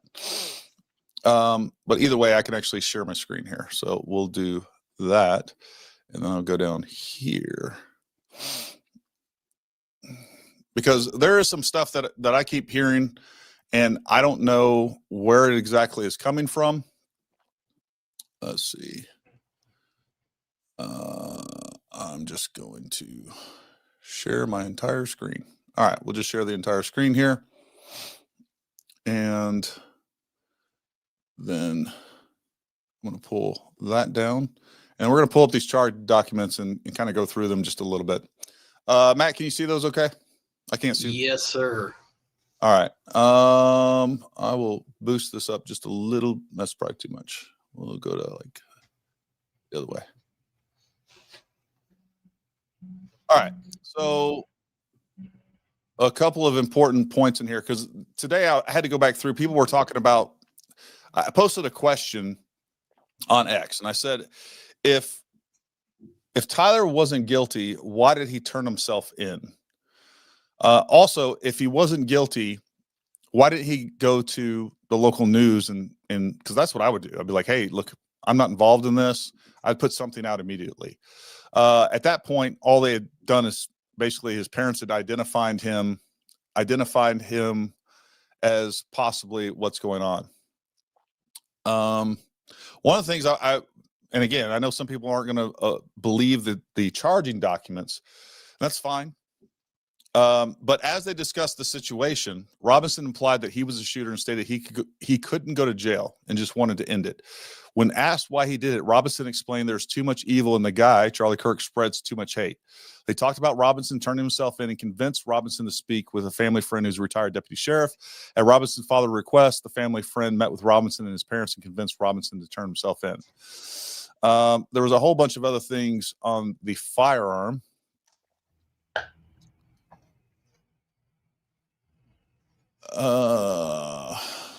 Law enforcement was unable to immediately locate the shooter, so they published photos of the shooter from UVU surveillance cameras and asked for the public's help to identify him.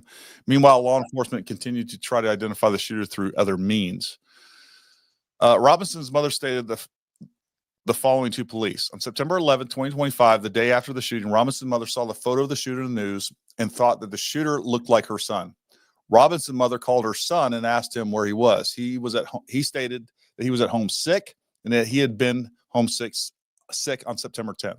Robinson's mother expressed concern to her husband and that the suspected shooter looked like Robinson. Robinson's father agreed. All the stuff that I just read. There was a portion about the rifle that I wanted to pull up. There was something in here that they also talked about the rifle. I thought it was right here in the spot. There's a couple of areas where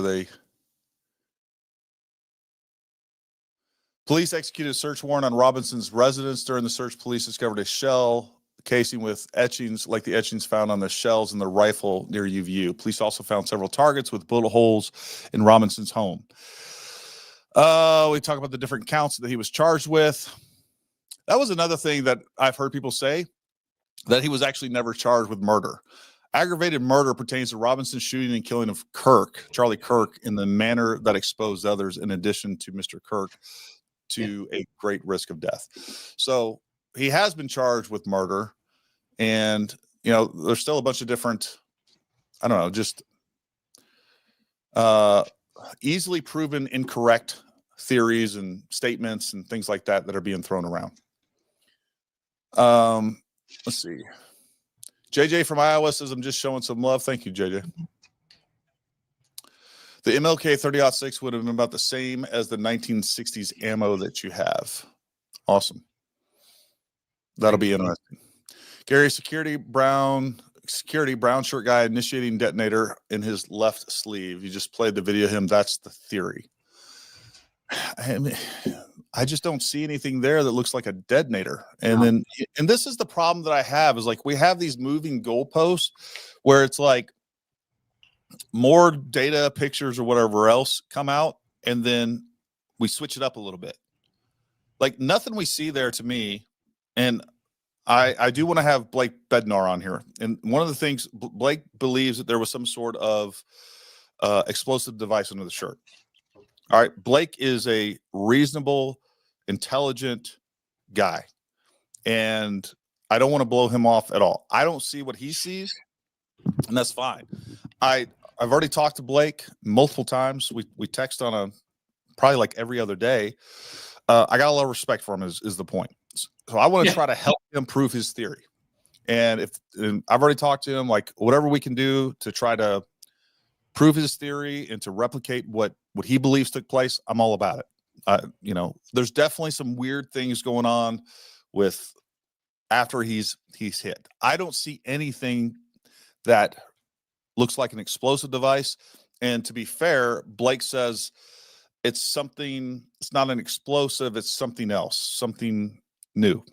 I don't know if he's locked that down completely, but again, we will do whatever we can. And I actually been meaning to get him on to talk about that, to kind of flush that out completely, so I don't misrepresent what he's describing. I would love to see what something new is, because I mean, even if you go do a Google search on like the exploding pagers or the exploding radios, that's like hands blown off, chunks of thighs blown off, missing clothing, nothing like a wound completely opposite from where it went off. There's proximal damage. There's proximal burns. Yeah. It's clearly like when you see what happens with that pager, there's no doubt that it's an explosive. And the other thing, I know people have said, well, it's like a CO2 or some air pneumatic device, right? Folks, you still have to contend with physics, and you still have this thing called equal and opposite reaction, right? We got Newtonian physics to deal with. So while you can direct energy, you can't, like, unless that thing is like attached to him. Like if I had something here that produced enough force and it was, I don't know, taped to this, right? So we have this whatever taped to this. If it produced enough energy to shoot a pellet into this or through this, unless it was like just so adhered to this, it would still fly in the opposite direction. Like the idea that there is something that can produce enough force to kill a man and put some sort of fragments into his spine and all the things that we see, and not have additional damage and not produce some sort of equal and opposite reaction, rip his clothing, all the things. Like, I just don't know how that can happen from a physics standpoint. You'd have to have something of almost an equal mass to be able to figure that out. I mean, I'm sure you probably played with charges in your past career, and I've been around a lot of drilling and blasting operations, and you drill the hole, you fill it full of AMFO and the detonator and the cord coming out, and then you put water over the top to make sure that the explosion pushes itself down and not straight back up out of the hole. It's tamping an explosive so that we can have something that's reinforcing the energy. The energy is going to be directed at the direction of least resistance, right? That's where it's going to go. So you got to be able to control that explosive, and I don't care if it's an air gun or whatever else. Like, it's going to create an equal and opposite reaction. Have you seen Trigger Smart podcast that claims to have footage of the projectile? I have. I've seen it. I've been meaning to go over the footage. It's so improbable. There's so many, like, I watched the first 5 minutes of it and I made a list of like 6 things that don't comport to reality. And I don't know what to say about that. I will end up making a video of it. I think the photo of the bullet streak behind Trump's head and Butler kind of opened the door for that, but that was with a camera shooting at a real high shutter speed, not a 30 frame per second cell phone camera. So there was a guy in the chat earlier, and folks, I'm looking at the super chats right now, so he may be talking right now. There was a guy in the chat earlier. Okay, so you can download professional apps, professional photography apps that apparently will either make your cell phone. What we need is a high shutter speed, right? That's what matters. So when they shot that photo of Trump and that bullet, it was a shutter speed of 1/8,000. And then what we still see there is this streak that's at least this long, right? We see a streak. Even if, like, the idea to me, like, while this may be theoretically possible to be able to capture a projectile, even if it's subsonic, in multiple frames, which there's a lot of people out there saying that's another problem. First of all, the idea that you would catch it in multiple frames, I think is preposterous. Secondly, no matter what, even if it was going under 800 feet per second or even 500 feet per second, we wouldn't see individual projectiles. We would see streaks. So again, there's just a lot of, there's more problems. There's significantly more problems with almost all these alternate theories than the idea that we could possibly, the problem that we have with no exit wound, which is a real problem. All of these other theories so far have presented far more problems than that. The probability of those being correct are way lower, just because some of it's just based on nonsense. What about the hot load fragmenting in the air? Eric, I've seen a lot of, we teach long range for a living. I have seen rounds essentially explode in the air. Every time that I've seen that happen, it's been not long after it leaves the muzzle. it's usually very close. I guess it's possible that it could get all the way down to Charlie Kirk, and then that the jacketing and everything else fall apart, and maybe that could produce a larger entrance wound than what we would expect. I don't know. Again, I think that's more probable than, a palm gun. I'll definitely give it that. But I mean, it's like a shotgun spread. It's going to be really unpredictable, and you wouldn't have been able to aim it accurate enough to hit somebody with it. I don't think. Kash Patel lashing out at people questioning the official narrative. What's your thought? I don't know that Kash Patel, a lot like Trump, does a great job in front of a camera. Even when I watched him on like Joe Rogan and a couple other things, like he doesn't explain things well. I don't know that his reaction is very good. He definitely doesn't instill confidence. I'll say that. I think, even me, and I'm sure you've experienced this as well, Matt. Like it wears on you. Yeah. It wears on you constantly hearing comments of like questioning your integrity, these things about like, if you say one thing wrong, like, and I can't please everybody, folks. Like ultimately, even if I ascribe to or prescribe to one theory, I piss everybody else off. And, there is this like weird needle that we're supposed to thread right now. Like, I don't want to be an agent of division, right? Not an agent at all, but I don't want to be a source of division. And I think we're seeing a lot of that in the comments section and on Twitter. And this incident has divided the right like nothing else I've ever seen. And let me tell you something, if Israel is behind this and they did this to like, I don't know, put down Charlie and to make people not,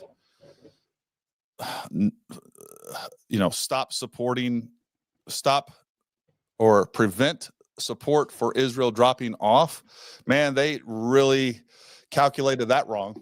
I mean, I got to tell you, because even the allegations, even though like at the end of the day, there's some circumstantial evidence. I know like people talking about the text messages and these things. I haven't explored that, so I don't know. And I know people are talking about Google searches and stuff like that. I'm fine. Maybe that's true. I think there does need to be a discussion in this country, and it needs to be somewhat nuanced, right? About the way that we spend our money and we send money overseas. I think that is a fair discussion that we have. And there's also a lot of criticism about the way that Netanyahu in Israel has prosecuted the war in Gaza. I think there's also good counter arguments for that as well, but there's some discussions that need to be had around all of those issues. But if Israel is involved in this somehow, and here's the thing, like the other thing too is like maybe they are. That doesn't mean that Tyler Robinson and the mountain of evidence that is there, whether you want to accept it or not, isn't somehow involved with that as well. Like that doesn't rule Israel out. Like that is not mutually exclusive. So, I mean, all those things are possible. I think it's more possible. I don't think it's that hard today, folks, with the way that countries, especially intelligence agencies, can profile people online, can watch them, predict their behaviors, predict their psychology and everything else involved. I don't think it's actually that complicated to motivate someone and directing them at a target. I don't think that's that difficult at all. It's almost like 10 years ago, 12, 15 years ago, we were worried about radicalized Islamists within the country that were getting spun up by people on the internet, and like the Fort Hood guy. Yeah, completely possible that something like this happened. I'd say like the Kash thing, guy came in thinking he was going to change the world and thought that it was going to be one way, and then he realized that a bureaucracy doesn't really move the way you want it to move, or you're stuck with the people that you had before that you can't get rid of overnight. So there's some of those issues there. The video of him and Bongino after they said there was nothing in the Epstein files looked like a hostage video to me. Yeah. And going to the Israel thing could be, couldn't be, but withholding some support is completely different than giving aid to your enemy. And if you look at like things that have been accused of Israel or the Mossad over the last 30 or 40 years, the people and the targets they've been taking out have been scientists, actual military commanders in operations in like Iran. I think the only one that was in a developed country was the guy in Kuala Lumpur that they found him with the door locked from the inside. And the only one that I could find in the last 40 years where the Mossad has been believed to have killed the citizen of a Western country in a Western country was Gerald Bull in 1990. And he was taken out like in his apartment or on the way to his apartment in Belgium. And his crime was he was a famous ballistician gun maker. And his dream his whole life was he wanted to build a bigger gun than the gun that the Nazis used with the Paris gun. So he found a customer. It just happened to be Saddam Hussein. And he was in the process of building a gun for Saddam that would have been able to allow him to just lob shells into Tel Aviv all day long. Interesting. Well, what I will say, I do think that there is, once you get modern, well-funded state actors involved, like Israel and the United States and most of the European nations, if they want to kill somebody, I think they can do it in a very sophisticated way where there's not going to be much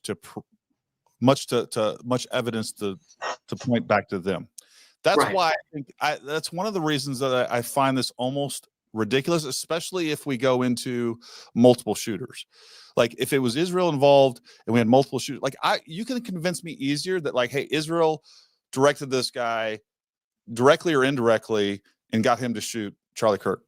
Fine. I can buy that. The idea that Israel, being as sophisticated as they are, or the United States or whatever other nation state, right, is going to put a patsy over here and then a contradictory trajectory over here with a subsonic firearm that I don't even think is plausible because of the location and the visibility of things.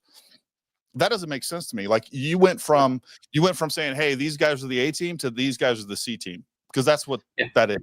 You went from, hey, these guys are so sophisticated that they can't get caught, to they set themselves up to fail, and some freaking chump came up with this operation. Because I would be smart enough. I'm like, hey, you know what? We're going to set this up, and we're going to have a patsy. Like maybe that's what you want, but I want a professional up there taking care of this to make sure that it's done correctly. But I'm going to line up the trajectory, and then I'm sure as heck not going to freaking have a 30-06 that they're found with, and then a 300 black or some other projectile that would not be linked to that. Like I would have the exact same ammunition. I would make sure that the narrative was set in place.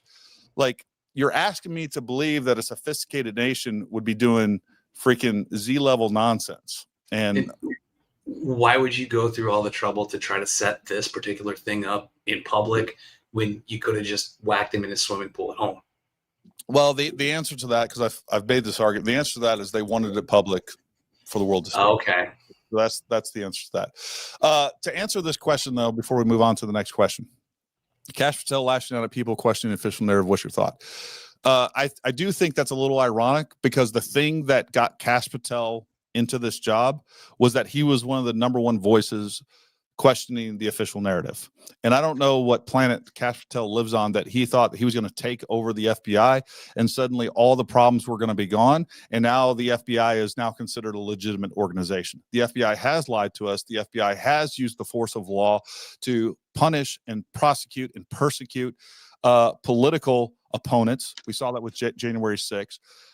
There's a whole list of things that the FBI has done that they deserve zero credibility, and Kash Patel expecting it to happen overnight because he stepped into the boots of Jim Comey, essentially, like, get out of here. All right. So that's what I think about Kash Patel. Sora 2 is going to make these invest even harder. Yeah. I think we're heading towards an actual post-truth society. There are none. Yeah, I agree. Once we get into reality is going to be indiscernible from AI and everything else in the very near future, in the next 3 to 5 years. There are none so blind as those who will not see.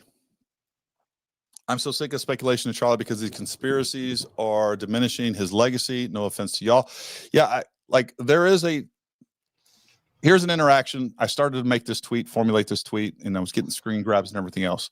So I was tagged in this thing talking about different conspiracies and the probabilities of it and all this. And there was this guy in there making all kinds of comments, right? And talking about this and talking about that. Well, then I just happened to notice, like, I made a political joke about the No Kings protest. Well, now this guy's on there and he's talking about Antifa this and Antifa that and how great they are, by the way. And like, we're going to lose. And I said, conservatives, something about conservatives, right? Like, conservatives don't do this. And he's like, you guys are losers.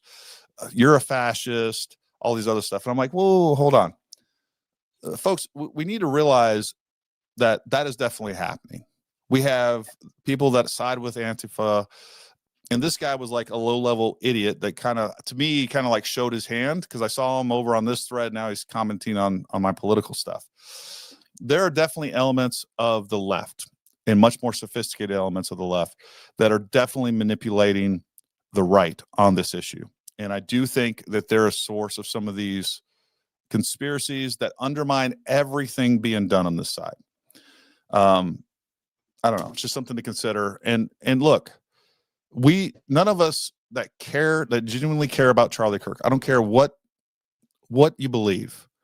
Like, if you care about this, you care about our nation, and you're someone that cares about the future of this country, like, don't let this issue divide us.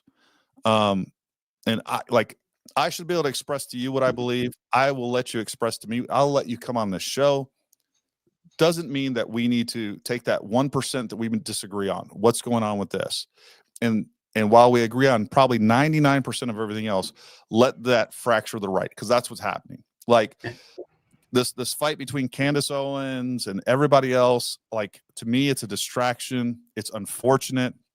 A lot of things Ian Carroll says, like, I disagree with. I'd love to have him on the show. I would love to pick his brain of why he thinks and some of the things, but the guy's pretty brilliant, right? I don't care if you like him or dislike him. He's a smart guy, and he makes a lot of super valid points. And then he says something, I'm like, oh, that's a little weird, right? But that's somebody that I would love to pick his brain to see what he thinks about something. And when I see something that maybe I'm turned off by, or I recoil a little bit from, I would like to really dig in there and figure out why he believes that. And I'm not so ego driven to think that I'm so intelligent that I see the world perfectly, right? I'm 100% persuadable. All I need is a little bit of, I don't know, some compelling facts. Right. Like, I'm definitely persuadable. Yeah, no, it's unfortunate because the Jacobins are at the door, dude. Like, and we're gonna sit here and fight over this while they're all pretty much united around their point. It's sad. Yeah, they're over here protesting the freaking tooth fairy or whatever else doesn't exist in this country. No kings. We have like a democratically elected leader that won the popular vote, killed Kamala Harris in the Electoral College, and they're talking about kings. And these are the same people that wanted lockdown, forced vaccinations, closed churches, want people canceled on social media, want social media regulated so that only their point of view gets put out. Like, you're the people. You're right. You don't want kings. You want a dictator. Like, a king is too light for you guys. Anyone who tries to silence speculation in the name of desecrating Charlie's death is trying to shape the narrative. Well, so this is kind of the problem. I understand where you're going with that, Clinton. The reality is that there are some people out there that see things in a certain view that aren't doing it out of malice, right? They're just, I think there's a valid point that, like, so much of the speculation muddies the water and it creates problems. I don't want to say that just stop speculating and trying to come up with your own theories. I would say just like try to find some genuine evidence to support some of the things that we believe, and be discerning and understand that, yes, the government is trying to trick us, but there are also a lot of bad actors in the private sector that are also trying to trick us there's 1,000 reasons, for views, for likes, for that they are professional grifters. But that being said, there are people that believe what they believe, just like people that differ in the comments here. I mean, most of you guys are acting in good faith. You just see the world differently. You see the facts differently, and that's okay. We can't let it divide us. I guess my biggest thing is, like, when you see somebody bring something up like that, just stop for a second and ask what their why is. Yeah. 100%. Here we go. I'm glad to see you got Matt on the show. He's been solid in this from the start. Keep up the good work, boys. Thank you, Thanks, Frank. I found a podcast of an audio engineer called Audio Freaks. According to his calculation, he has a shooter closer than 130 yards, not at the Lossy building. Check it out. You'll enjoy. We'll check that out. I have seen that advertised in my comments before. I will check it out. I've actually been in contact with him. I'm going to try to go out and get him some audio samples, because unfortunately he lives in the UK where you can't own firearms.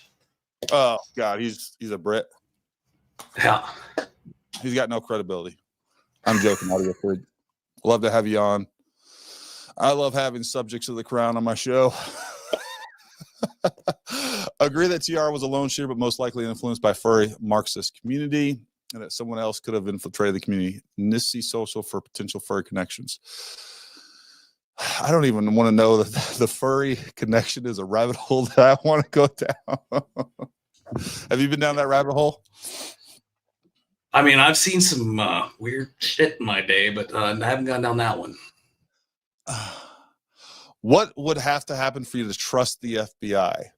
Nothing. There's nothing they can do to trust that would garner my trust. I don't trust government as a default.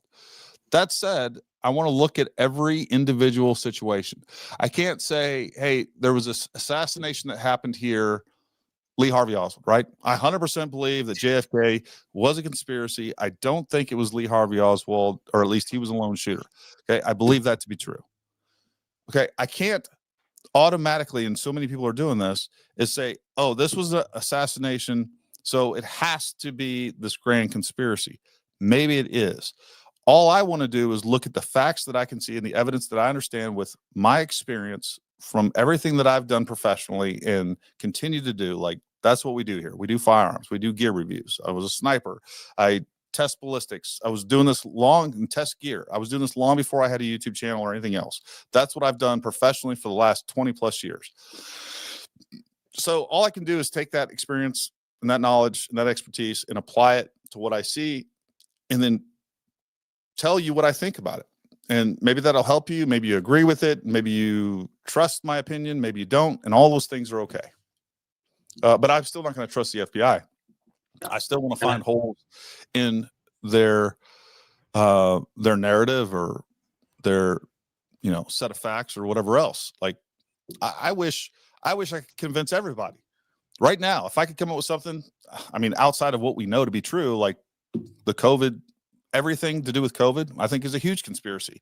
I think, sure, Israel's a problem in this country. You know what's a bigger problem? The pharmaceutical industry and all of the vaccinations that are forced upon us and forced upon our kids. Our public health system is a problem. Our social security system is a bigger problem, in my opinion. All these things, right? There's something else I was going to say. Our education system, that's a real problem. Huge problem, right? The biggest farce on the face of the planet. My kid homeschools. He does more in like literally an hour to 2 hours. He gets more work done an hour to. My other kid, who my 11-year-old, he wanted to go to middle school. We got a pretty good middle school here. We're out in a rural community. It's not all weird. He tried homeschooling last year. He wanted to go back to school. So I told him to try it for a year. We did it. But the fact is like they do more schoolwork in an hour and a half than they do in a full 8 hours at school. And they learn better. There's a huge benefit, and they're not exposed to all the nonsense that they're exposed to. I think public schools are the biggest farce on the face of the planet. It is an education. It's not an education system. It's an indoctrination system.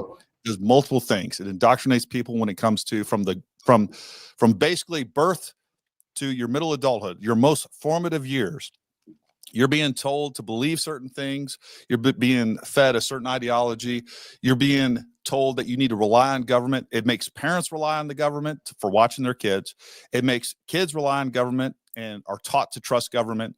And then on top of that, it's it is like every other government option. It's the most expensive, least effective option available to all of us.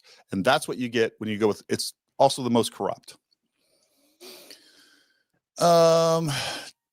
Jacobin's exactly the word that has been popping in my mind. Scary stuff. Jacobins. Do you know what that word is? Yeah, so the Jacobins were the basically the force behind the French Revolution that turned it into the Reign of Terror. See, look, I'm even learning history. I learn more today than my kid learned in public school today, for sure. Well, and they're not going to learn that in public school anymore either, because now when you learn history, it's usually centered around some marginalized person who had some little effort into the bigger effort, instead of teaching them the bigger issues and everything else around it. Like, history was always my thing. I read a lot growing up. I grew up in rural Alaska with 3 channels on TV, so that's what I had. So it's a love of mine. Interesting. All right, this next question was something I had to look up today. Was Matthew Robinson, and I'm just going to share you guys the the grok information that I got. Was Matthew Robinson paid a reward for turning in Tyler Robinson? And I will share the results with you. And you guys can look this up. All right. So I'm just going to share this with you because this is something I actually heard so much that I believed. I'll be honest with you. I thought that was just a fact. Like, he was given a reward. I heard that he was given a reward, but he donated the money or something along those lines.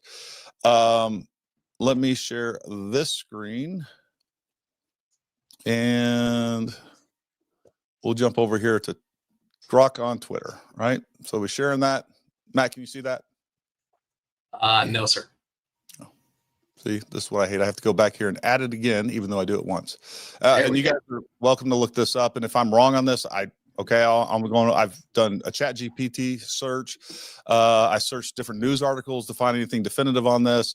The only thing I can say is it says no. Matthew Robinson has not been confirmed to have received the reward for turning in his son. Tyler Robinson, the suspect of September 10th, 2025, failed shooting a conservative activist, Charlie Kirk, at Utah Valley University. The FBI offered an initial $100,000 reward, which was boosted to over $1.5 million by private pledges, including $1 million from billionaire Bill Ackman. It lists a couple other ones down there. Claims circulating on social media and low credibility sites, e.g. a viral meme from the Cowboys fan hub Facebook, alleged Robinson received a $1.15 to $1.5 million and vowed to donate it to Kirk's widow, Erica Kirk, or Turning Point USA. These originated from ad-driven, sensationalist articles with fabricated quotes and have been debunked by fact checkers like Snopes, which found no evidence from credible sources, such as the Associated Press, CNN, or the FBI. No major news outlet has reported any payment or donation pledge. The process for claiming the rewards involves significant verification through programs like Rewards for Justice, often taking months, so no final decision may still be pending. If new details emerge, they will likely appear in updates from the FBI or involved donors. So the only thing I can go off of right now is that is a unconfirmed rumor that has been going around, so much so that I accepted that as fact. And I don't know if it is. So there's that.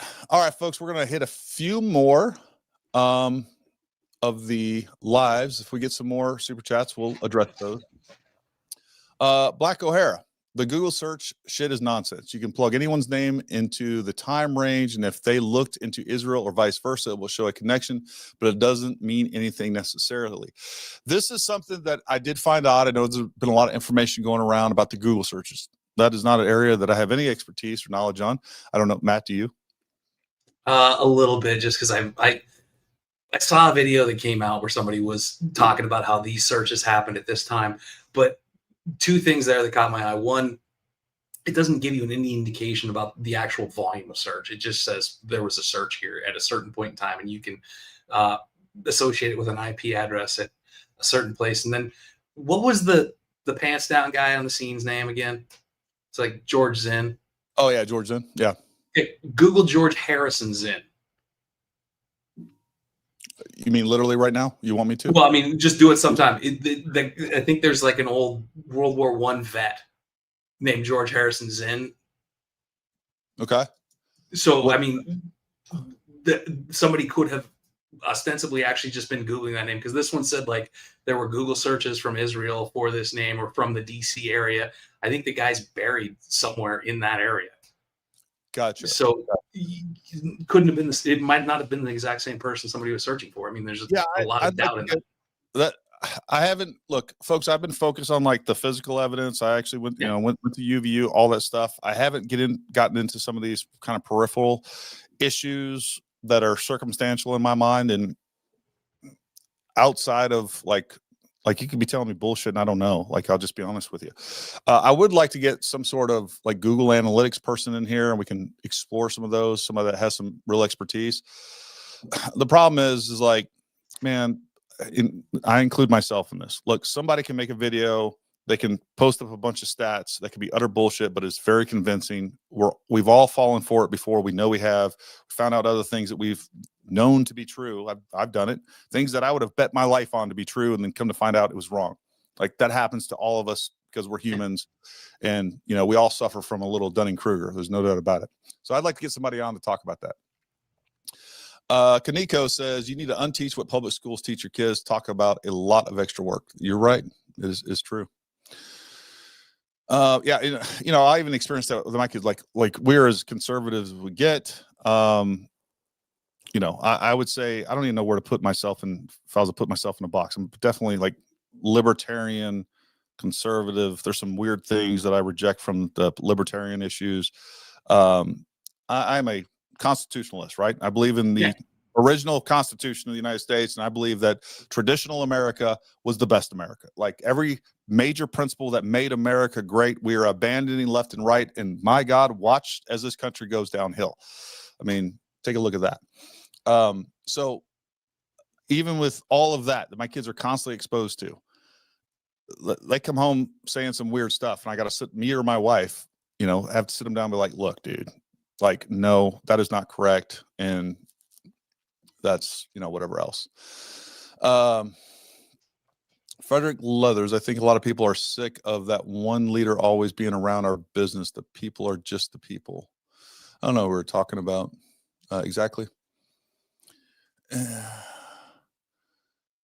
Aaron, did you say that PT is in Google Trends from Israel? I don't know if you're talking about Paramount Tactical. I told my kids that I'm willing to homeschool my grandkids whenever I get them. I think you should. I think public school is the detriment of this country. I really do.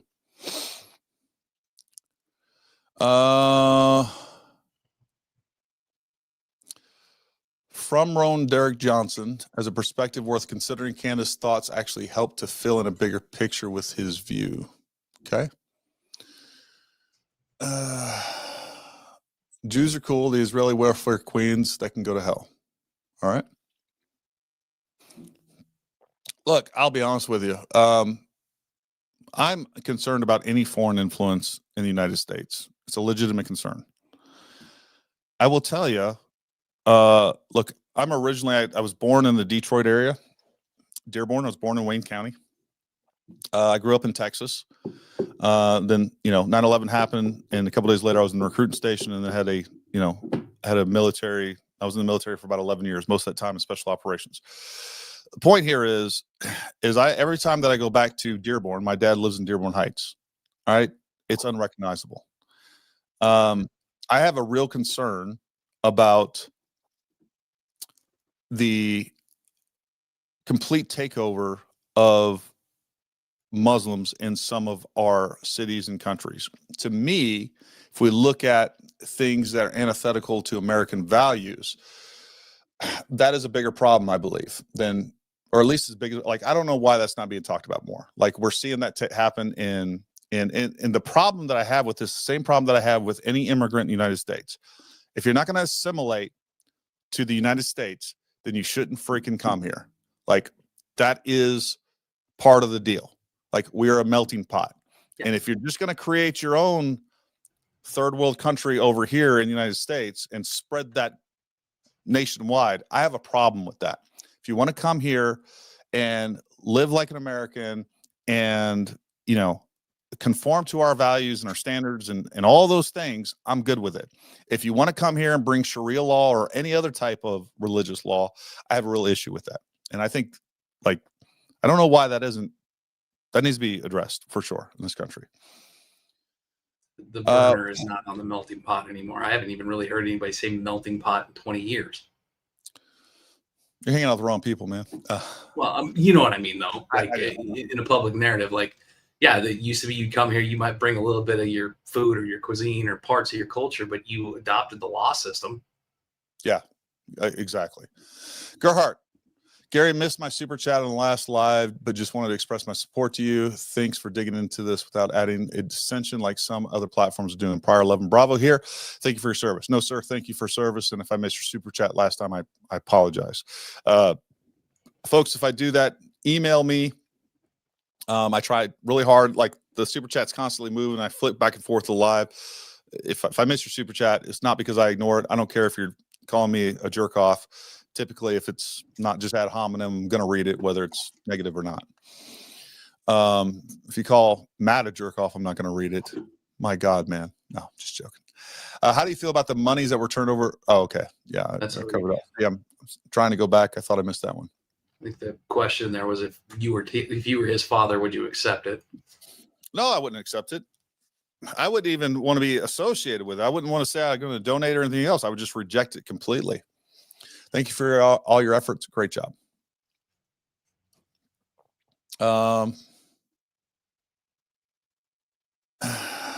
Do you really believe the message thread with Tyler was real, or he made it ridiculous on purpose? I feel like that message thread is contrived. Like, and not necessarily by the FBI. I think it was preconceived to exonerate Lance Twiggs. Here's the problem that I have when people say that the FBI made it up. Like, why on earth would the FBI make up that message thread? Like, that doesn't make sense to me. They're like, look, there's a lot of corrupt people in the FBI. There's no doubt about it. But they're actually not dumb people. And I just don't see that being manufactured by them. I do think it's manufactured. I think it was manufactured by Tyler. That's my take on it. And you're welcome to disagree with it.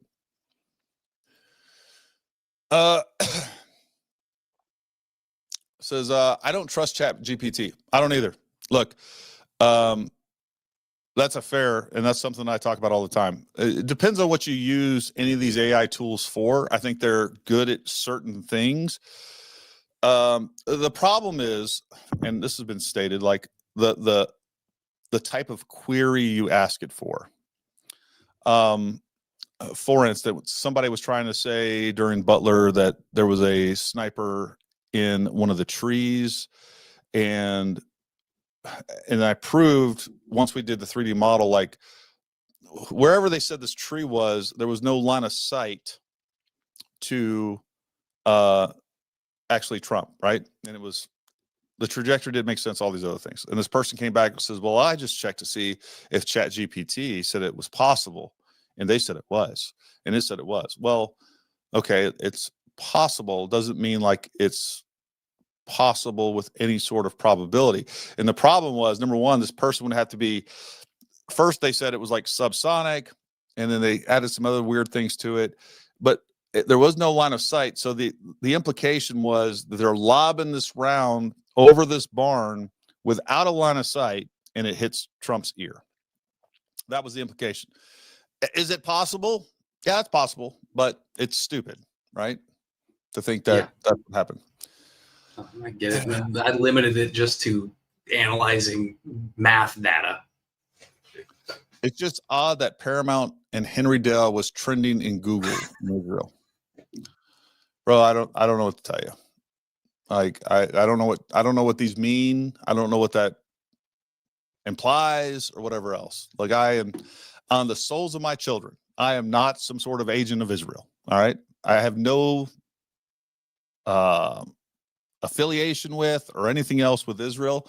I think some of our policy with Israel and every other country that we're sending billions of dollars to while we're $37 trillion in debt. And I've been like, I got a long history of these things. Like I got, probably 7 or 8 years on social media talking about this. I did a live podcast every Wednesday talking about politics and guns and everything else. And I've expressed all these things for a really long time. So I don't know what it means.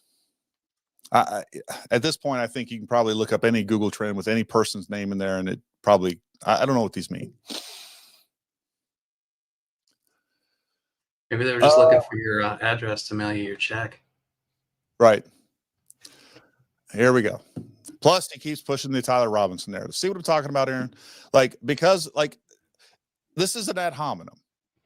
Give me some evidence, dispute my evidence of what I'm saying. I don't know if it was, here's what I can tell you for sure. This is exactly what I believe. 100%. I believe that with the physics, everything that we see in this, that the round came from Charlie Kirk's front. I think given that we have a very narrow angular window from where that round could have come from. I can't tell you because I don't have the evidence to say for certain other than what we have. I can make some logical conclusions. I could say, well, they found the weapon. They have his DNA on it. They have video of it, whether you believe it's him or not. I can make some logical conclusions. I cannot say for certain that it was Tyler Robinson, but I think that based on what I see and the physics that are involved, it came from a very narrow angular window from Charlie Kirk's front. If you disagree with that, that's fine. Calling me some sort of Israel agent, it's just bullshit, man. F off all the way. All the way. That's where you can go.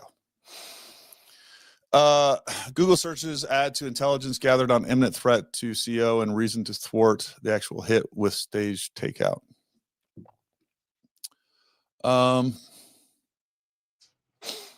New comments. Oops, I meant to hit this one. If you haven't been in combat trauma response or first responders, you don't understand. I've been there with fellow veterans, and our gallows humor still comes out. Didn't our dedication. I don't know what you mean. I'm sure that was a response to somebody else. All the way. All right, we're gonna hit the last couple super chats, and we're like, I'm sure Matt has other things to do. Melting pot term. There we go. Term coined by Israel Zegwell in 1908. Okay. Okay. Instead of melting pot, let's just say naturalization. All right. Naturalization. Let's have a naturalization process where we have people come into our country. We vet them first. We figure out who they are, and then they conform to our society and don't bring their shithole society with them. I don't care what country you're from. Just come here, become an American, naturalize with the rest of us. Question for Matt. How does he compensate for noisy audio and the measurement between crack and thump? His analysis for specifically the UV review audio is widely different. 0.257 versus 0.115 plus or minus my measurement using frequencies. I would say using the predicted model to find whatever that discrepancy there is. I'm not an audio engineer. I don't know how to get into Audition to go frequency by frequency through this. I'm just going off of that waterfall measurement, looking where it ought to be and finding something that looks like an anomaly or a blast wave and setting my points there. If you've got more technology and you're able to pull that down, man, shoot it to me and show me. Yeah, and Truth Evades, I know I talked to you, I believe it was on Twitter. Maybe it was in the comments of YouTube, I don't remember. If you have a different data set, I'd love to have you on. Ultimately, I'd love to have that, what was his name? Dr. what? Dr. Robert Marr. He's at Montana State University. I'll email you over his contacts. Yeah. I'd love to have him on. But Truth Evades, if you got a good presentation, you can kind of go through that. We can talk offline. DM me on X. I would love to see your findings. And that goes for anybody. Whatever theory you got.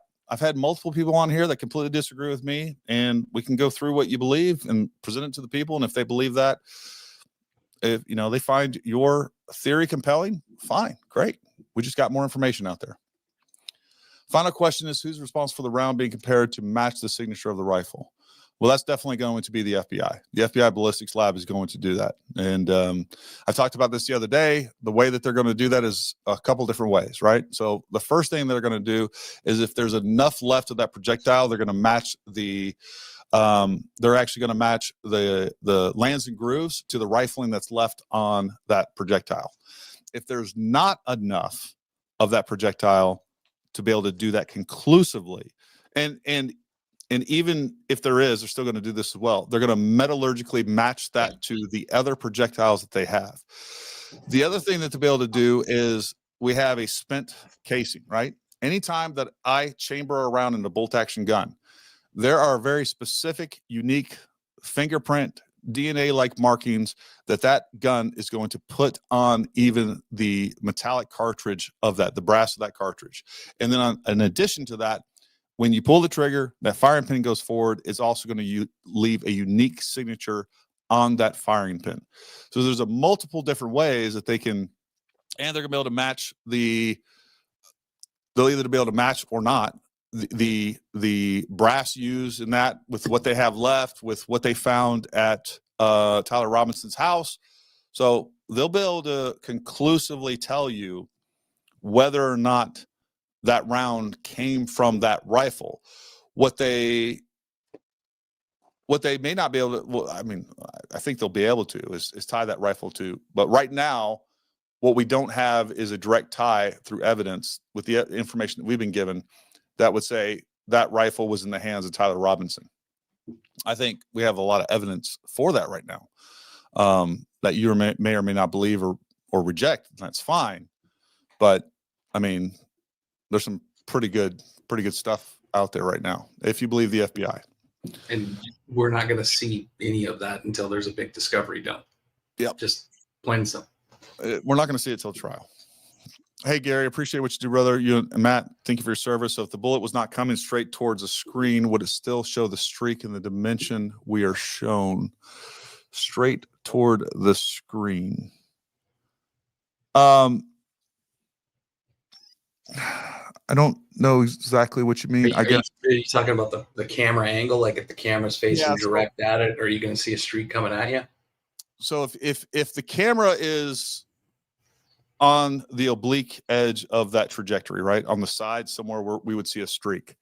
If you were in line with the camera, you most likely wouldn't see a streak. You might see just some sort of, I don't know, anomaly, right? It's not going to be clear. It's not going to be a single point.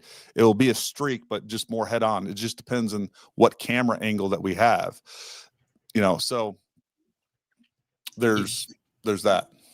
You'd probably see more of an actual solid thing without the streak, I guess, if it's right in front of you, because as the shutter is going, it's catching whatever's there in that hole in the air, and it's not moving away from you, it's moving toward you, so it may compress what it's seeing right there. Kind of like when you're shooting 45 at a long distance, sometimes you can actually see a bullet. Yeah. Well, I mean, even on rifles, right, as we spot for long-range shooters, you can see trace, but on certain days you can see glint. You can actually see the sun shining off the projectile as it goes downrange. So you can see bullets sometimes. There's no doubt about that, but not a definitive single round, right? This guy's talking about a recoilless rifle. I'm going to stood behind one. I've shot multiple recoilless rifles in the 18 Bravo course. We shoot many different recoilless rifles. You could almost call an AT-4 a recoilless rifle, right?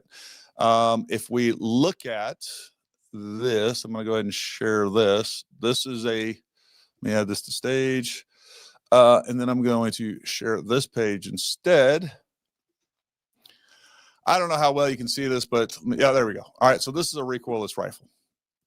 All right, the problem with what this gentleman is saying is, yes, there's recoilless. First of all, there's still recoil. All right, this entire thing will move some, and you can push that down to a a smaller version of this, right? And the reason that this stuff moves is because we have an open hatch in the back, right? So this is really a rocket.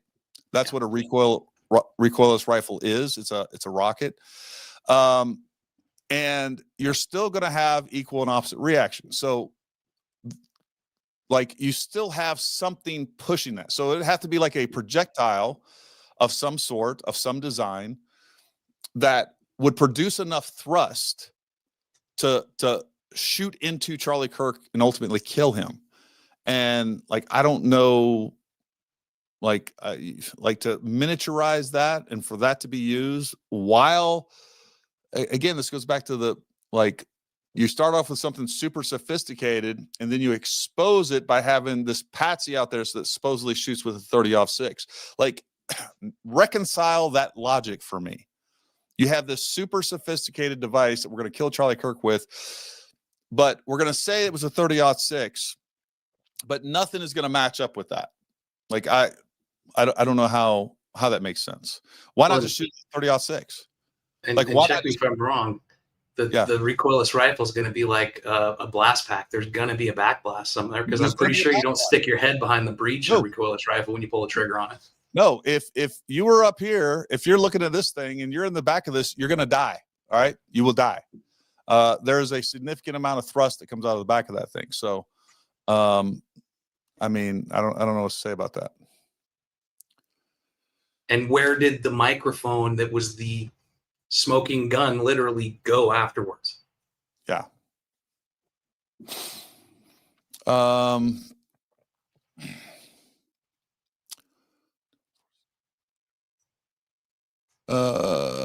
Let's see. Gary, I just want you to know that despite being raised by Democratic hippies, I have really respected you since I found you after Butler. I do because I find your content to be honest. Well done. Well, thank you. I appreciate that. I will never understand why people flee here from a country they don't like, only to come here and then want to vote in policies that are the same as the country of the left.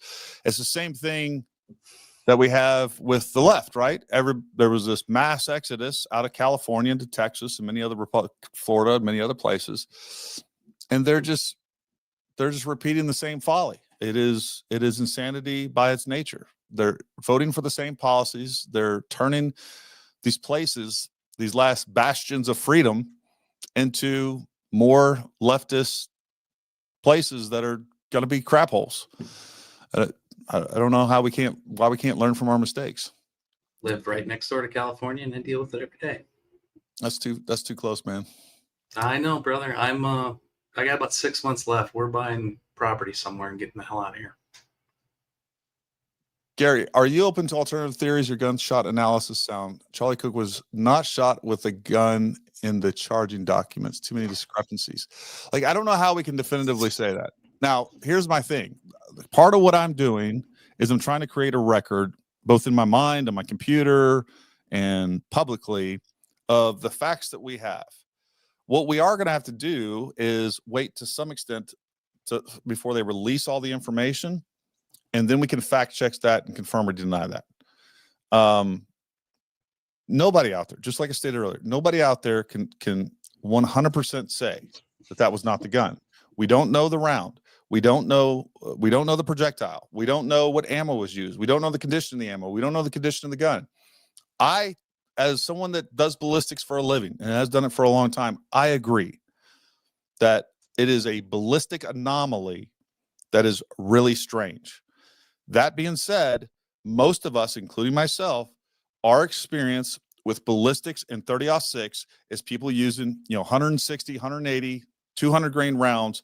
Like, he could have been using a low recoil round, a lightweight projectile, a frangible projectile. And once we start getting to that area, and then, by the way, it still could be hand-loaded ammunition. Once we get into the hand-loaded ammunition arena, all bets are off. Like, they could have done anything to that projectile, to that round, to the way that loaded it. Like, there's some things that could be taking place.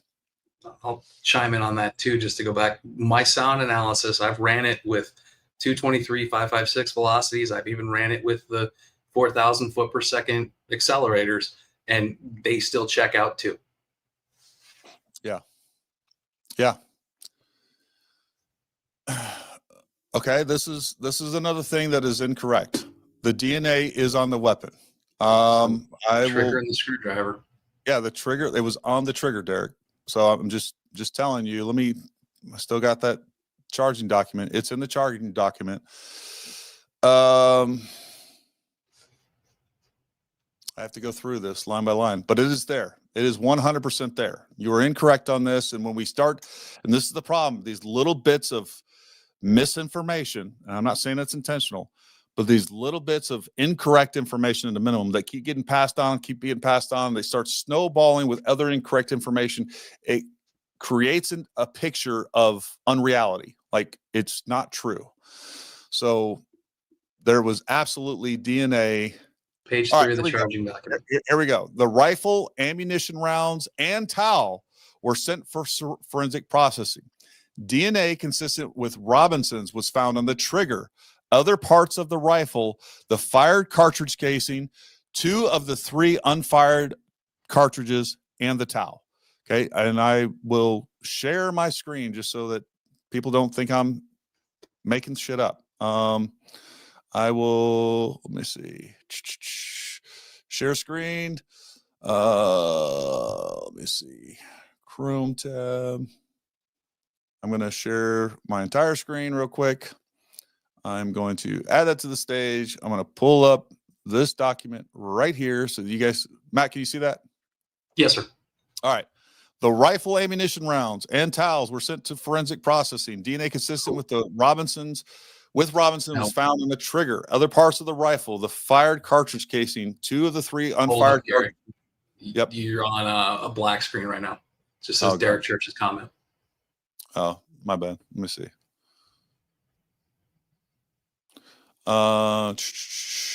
Okay. Let me pull that down. What page is it? What about now? Is it still the same thing? Still black. I got the charging document open if you want to tell me what page it is. On 6 of 10. Page 6. Page 6. Boom.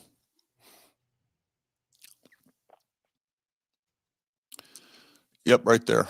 Can you zoom in a little bit? Increase the size so my little noonies can read it. The rifle, ammunition, rounds, and towel were sent to forensic processing. DNA consistent with Robinson's was found on the trigger, other parts of the rifle, the fired cartridge casing, 2 of the 3 unfired cartridges, and the towel. All right. So again, that's just incorrect information. And we just see that time and time again. And it's unfortunate. All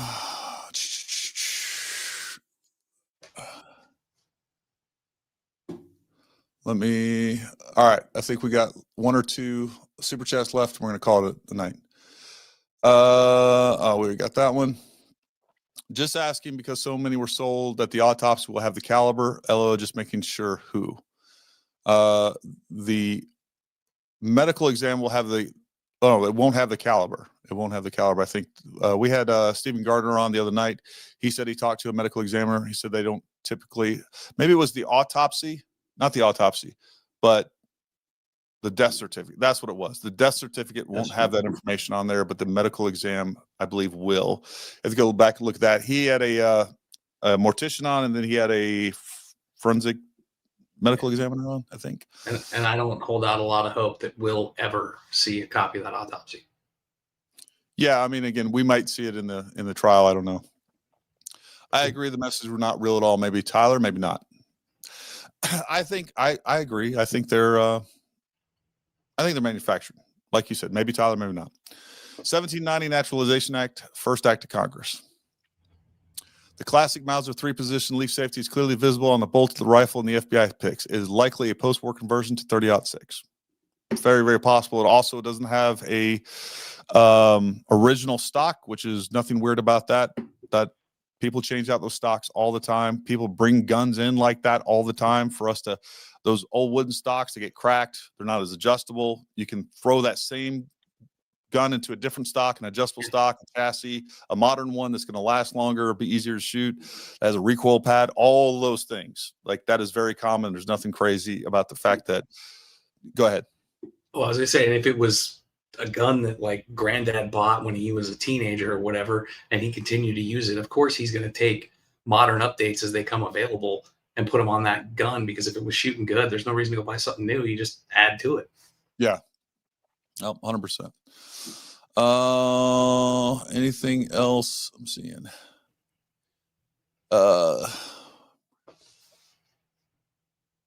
Gag orders on all tests fine. Yes, true.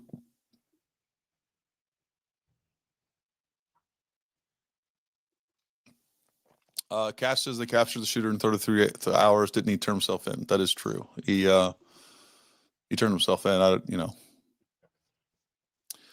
G70 Stealth says, with all the DNA, folks, Tyler is done for sure. All right, folks, we're going to cut it off right there. Matt, make sure you don't go anywhere. Listen, folks. This one. Josh says, keep pushing the truth. The American people deserve it. Looks like my Sean Ryan Vigilant Elite hat is going to get a little break when my Paramount hat and hoodie come in. God bless you, and keep speaking the truth, bud. We're all standing behind you. I appreciate that. Folks, the whole agent, whether it's you're an agent, FBI, like that, it wears on me. Like, that's one thing that no matter what I do, no matter what I say, I try not to even show it. It gets under my skin, but I try not to let it. And when I'm having a real bad day, I just call Matt. I cry on the phone. It's embarrassing, but he just listens to me. I get a good cry out. I'm like, they're being mean, Matt. They're being mean. All right. I have a hard time believing that you survived as many years in the military as you did, and people calling you names is really gonna fuck your day up. It doesn't fuck my day up. It puts me in a bad attitude. I want to kick something, and then I'm good. Apparently, I'm not a voice of sound Christian principles. All right, that's cool. Jesus still loves me. He forgives me. Find Jesus, everybody. All right, folks. I hope everybody had a good time tonight. Hopefully that was helpful. Hopefully it was informative. Hopefully it was, entertaining, enjoyable, all those good things. Matt, listen, I really appreciate you coming on and taking the time to go through this. I love your humility. I love your open and honest approach to all this. You keep doing the same thing that you're doing too. Yeah, I'm kind of at the point where the only thing I'm interested in trying to run down more is more the ballistics end of things, trying to get some analogs. I've got molds and stuff to make gel. I'm just really having a hard time locating pork thoracic vertebrae, because apparently butchers don't cut their own meat anymore. Yeah, you know what? I have an Amish. We get a bunch of meat. I buy a cow at a time, put it in the freezer. Yeah. There's an Amish butcher shop up the road. You know what? I'll talk to them and see what we can get for that. So anyways, there's that. I think there's we've got to have a hard bone strike in here to make this not come out. But yeah, there's definitely going to be some, you and I talked about it before the show. There's definitely some challenges with trying to replicate some of this stuff when it comes to with ballistic gel, right? Ballistic gel is not a good analog for human beings. It's good for penetration through nothing but skin, and even that's a little bit iffy with that. But anyways, we're going to do what we can. Let's talk offline. We'll try to get as many test parameters in place as we possibly can, and anything that we can do to improve that testing, I'm all ears, and would love to hear your input. All right. All right, folks, listen, thanks for tuning in. And you guys go out there, be great Americans. Don't let this nonsense divide us. Keep the faith, keep all the good stuff going on. And until next time, stay armed, stay ready. We'll talk to you soon.